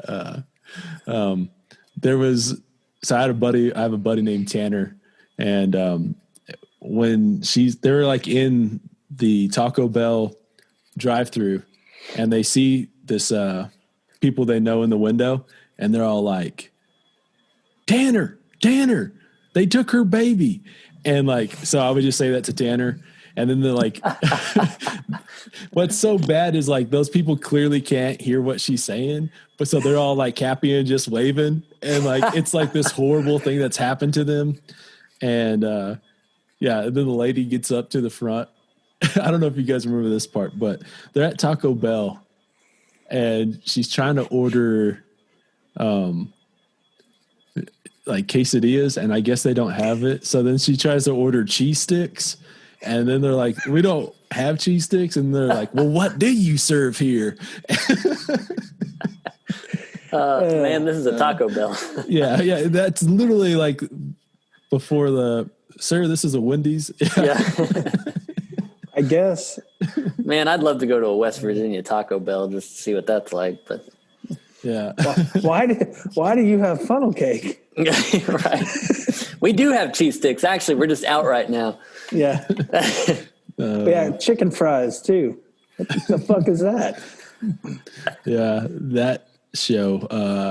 I can't remember which one it was, but there's like that one of the younger sisters who, like, you could just tell smoked like a carton a day. So her voice was like, oh yeah, and she was like, yeah, and it was like, they always called me the hot one. Yeah, I'm the sexy one.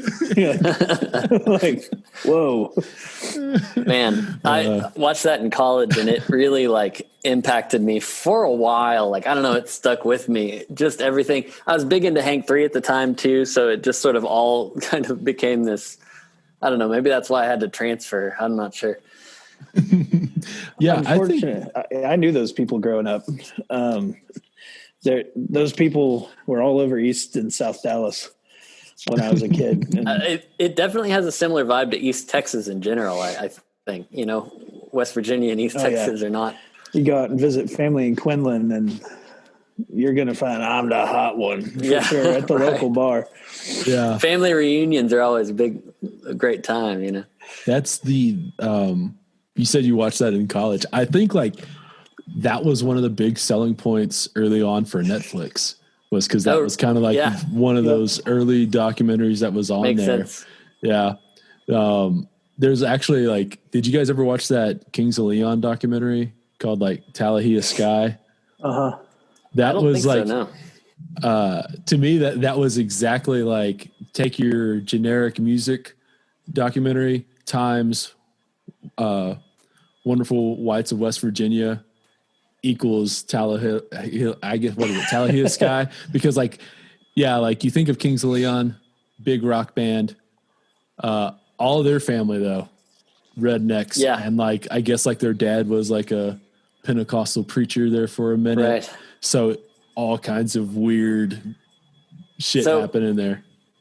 Courtney, who I've referenced obviously is my wife, she is a huge Kings of Leon fan and has been for a long time. And the band made, which I don't know, maybe y'all have seen, like home movies when they were making one of their albums, sort of early on. It was a big album that I can't remember the title of. Pre-Sex is on Fire.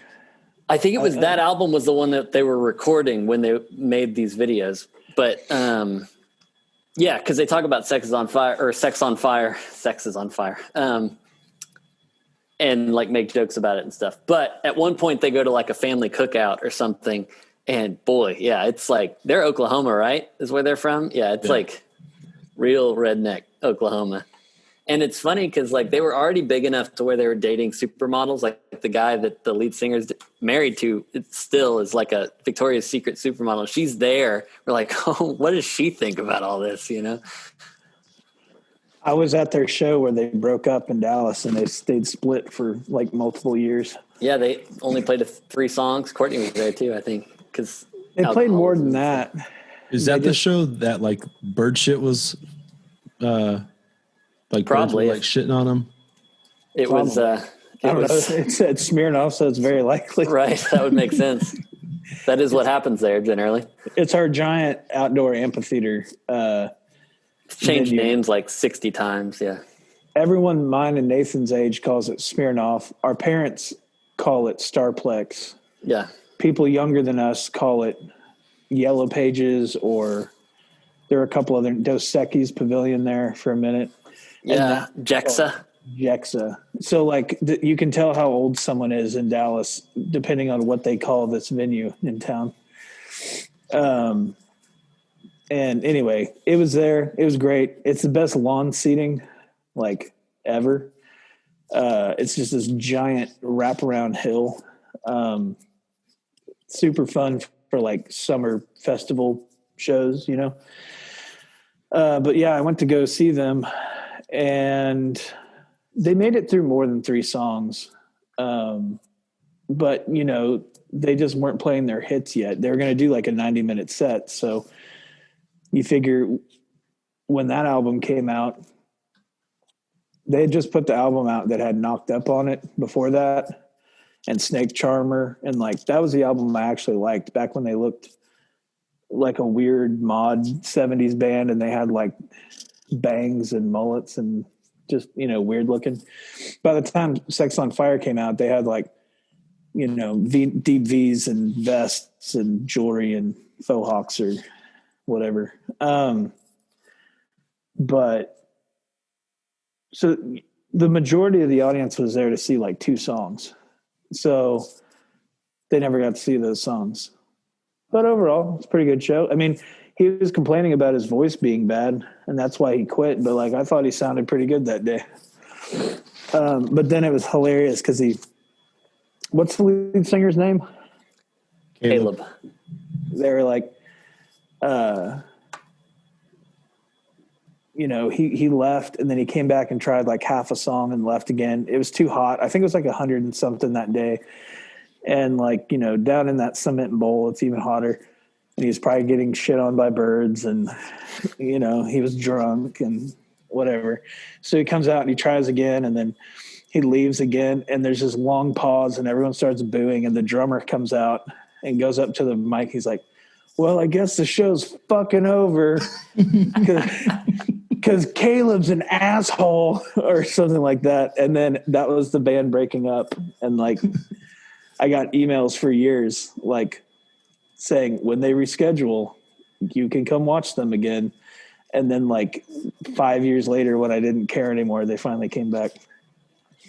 We saw them a couple years ago at Smirnoff or whatever you want to call it. And I don't know if it was their grand return, but they've played the whole show.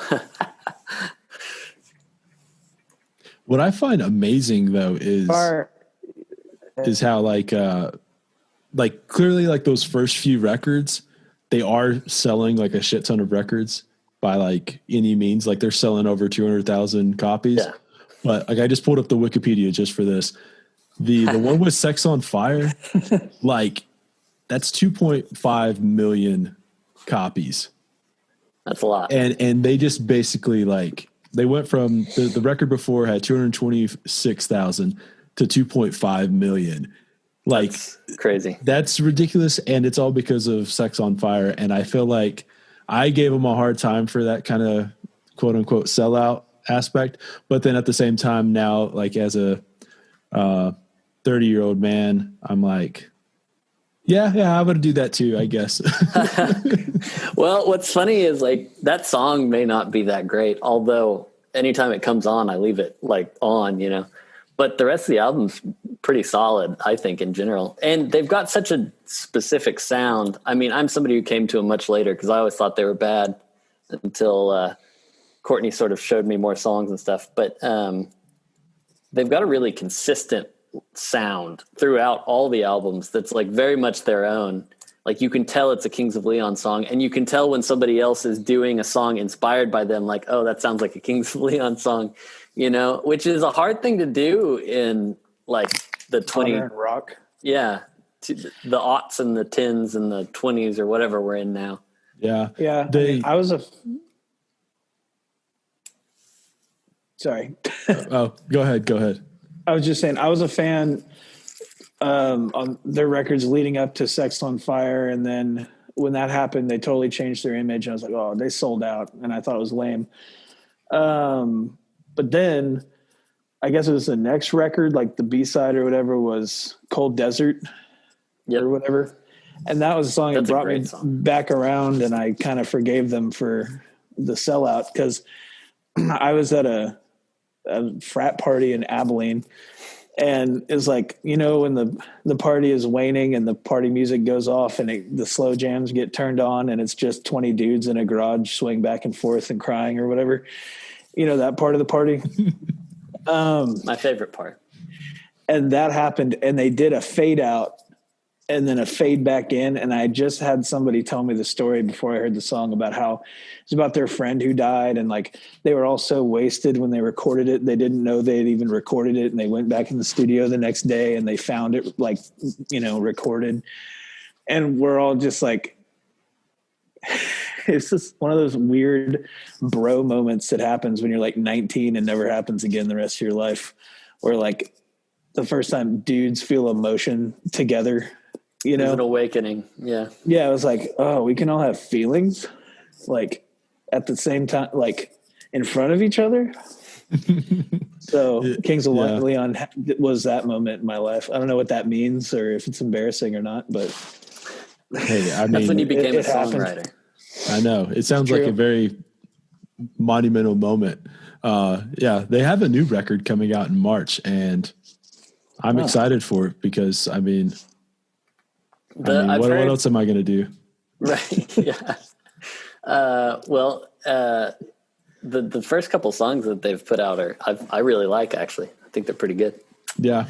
Well, it's one of those things where, as you mentioned, like the consistency of the sound of like what they sound like, but what I've kind of also, I didn't think they would be a band like this. But they do feel like they've grown too as like adults, you know, like they're like, if you look at them now, they're like, those dudes are like 40 years old. Right. So like, they're like dads and like married and shit. So I think like I don't want to make it sound like they're making like a dad rock album or something like that, but it feels like they're making like a 40-year-old to some degree. dude. Yeah. It's kind of like, it's going to be like, dad rock, but not like Wilco dad rock. Yeah. Yeah. It'll be more like rock. Yeah. It is funny because I feel like country sort of allows for that to happen more than things like rock music or pretty much any other genre, maybe, except jazz. You're supposed to be old from the beginning, right? Is that how that works? Yeah. I think Kings of Leon will age into an Americana band. I put it they're one record away from, putting out an early 90s-esque Tom Petty record. Sounds great. I mean, I'd listen to that. Which if that came out now, that would squarely be Americana, which is so weird to think about. Yeah, I think that like Caleb should put a solo. Caleb should put a solo country record out, like just like even if it's like a 60s or 70s style, just straight country record. That's the turn that he needs to do. But whatever. I would take the time to listen to it. He's a good vocalist. I like the way he sings. Yeah. I still jam out to Charmer off that one record. Job. Yeah. Oh, for sure. But we've been rolling for a minute, man. Yeah. It's been nice talking with y'all.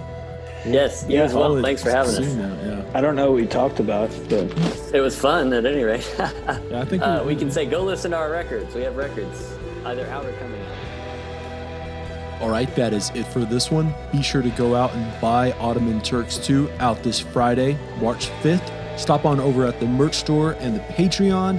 Visit our presenting partners over at Desert Door, The Blue Light Live, Hot Damn Coffee, and Wild Gallery. And I'll see y'all later this week for another episode.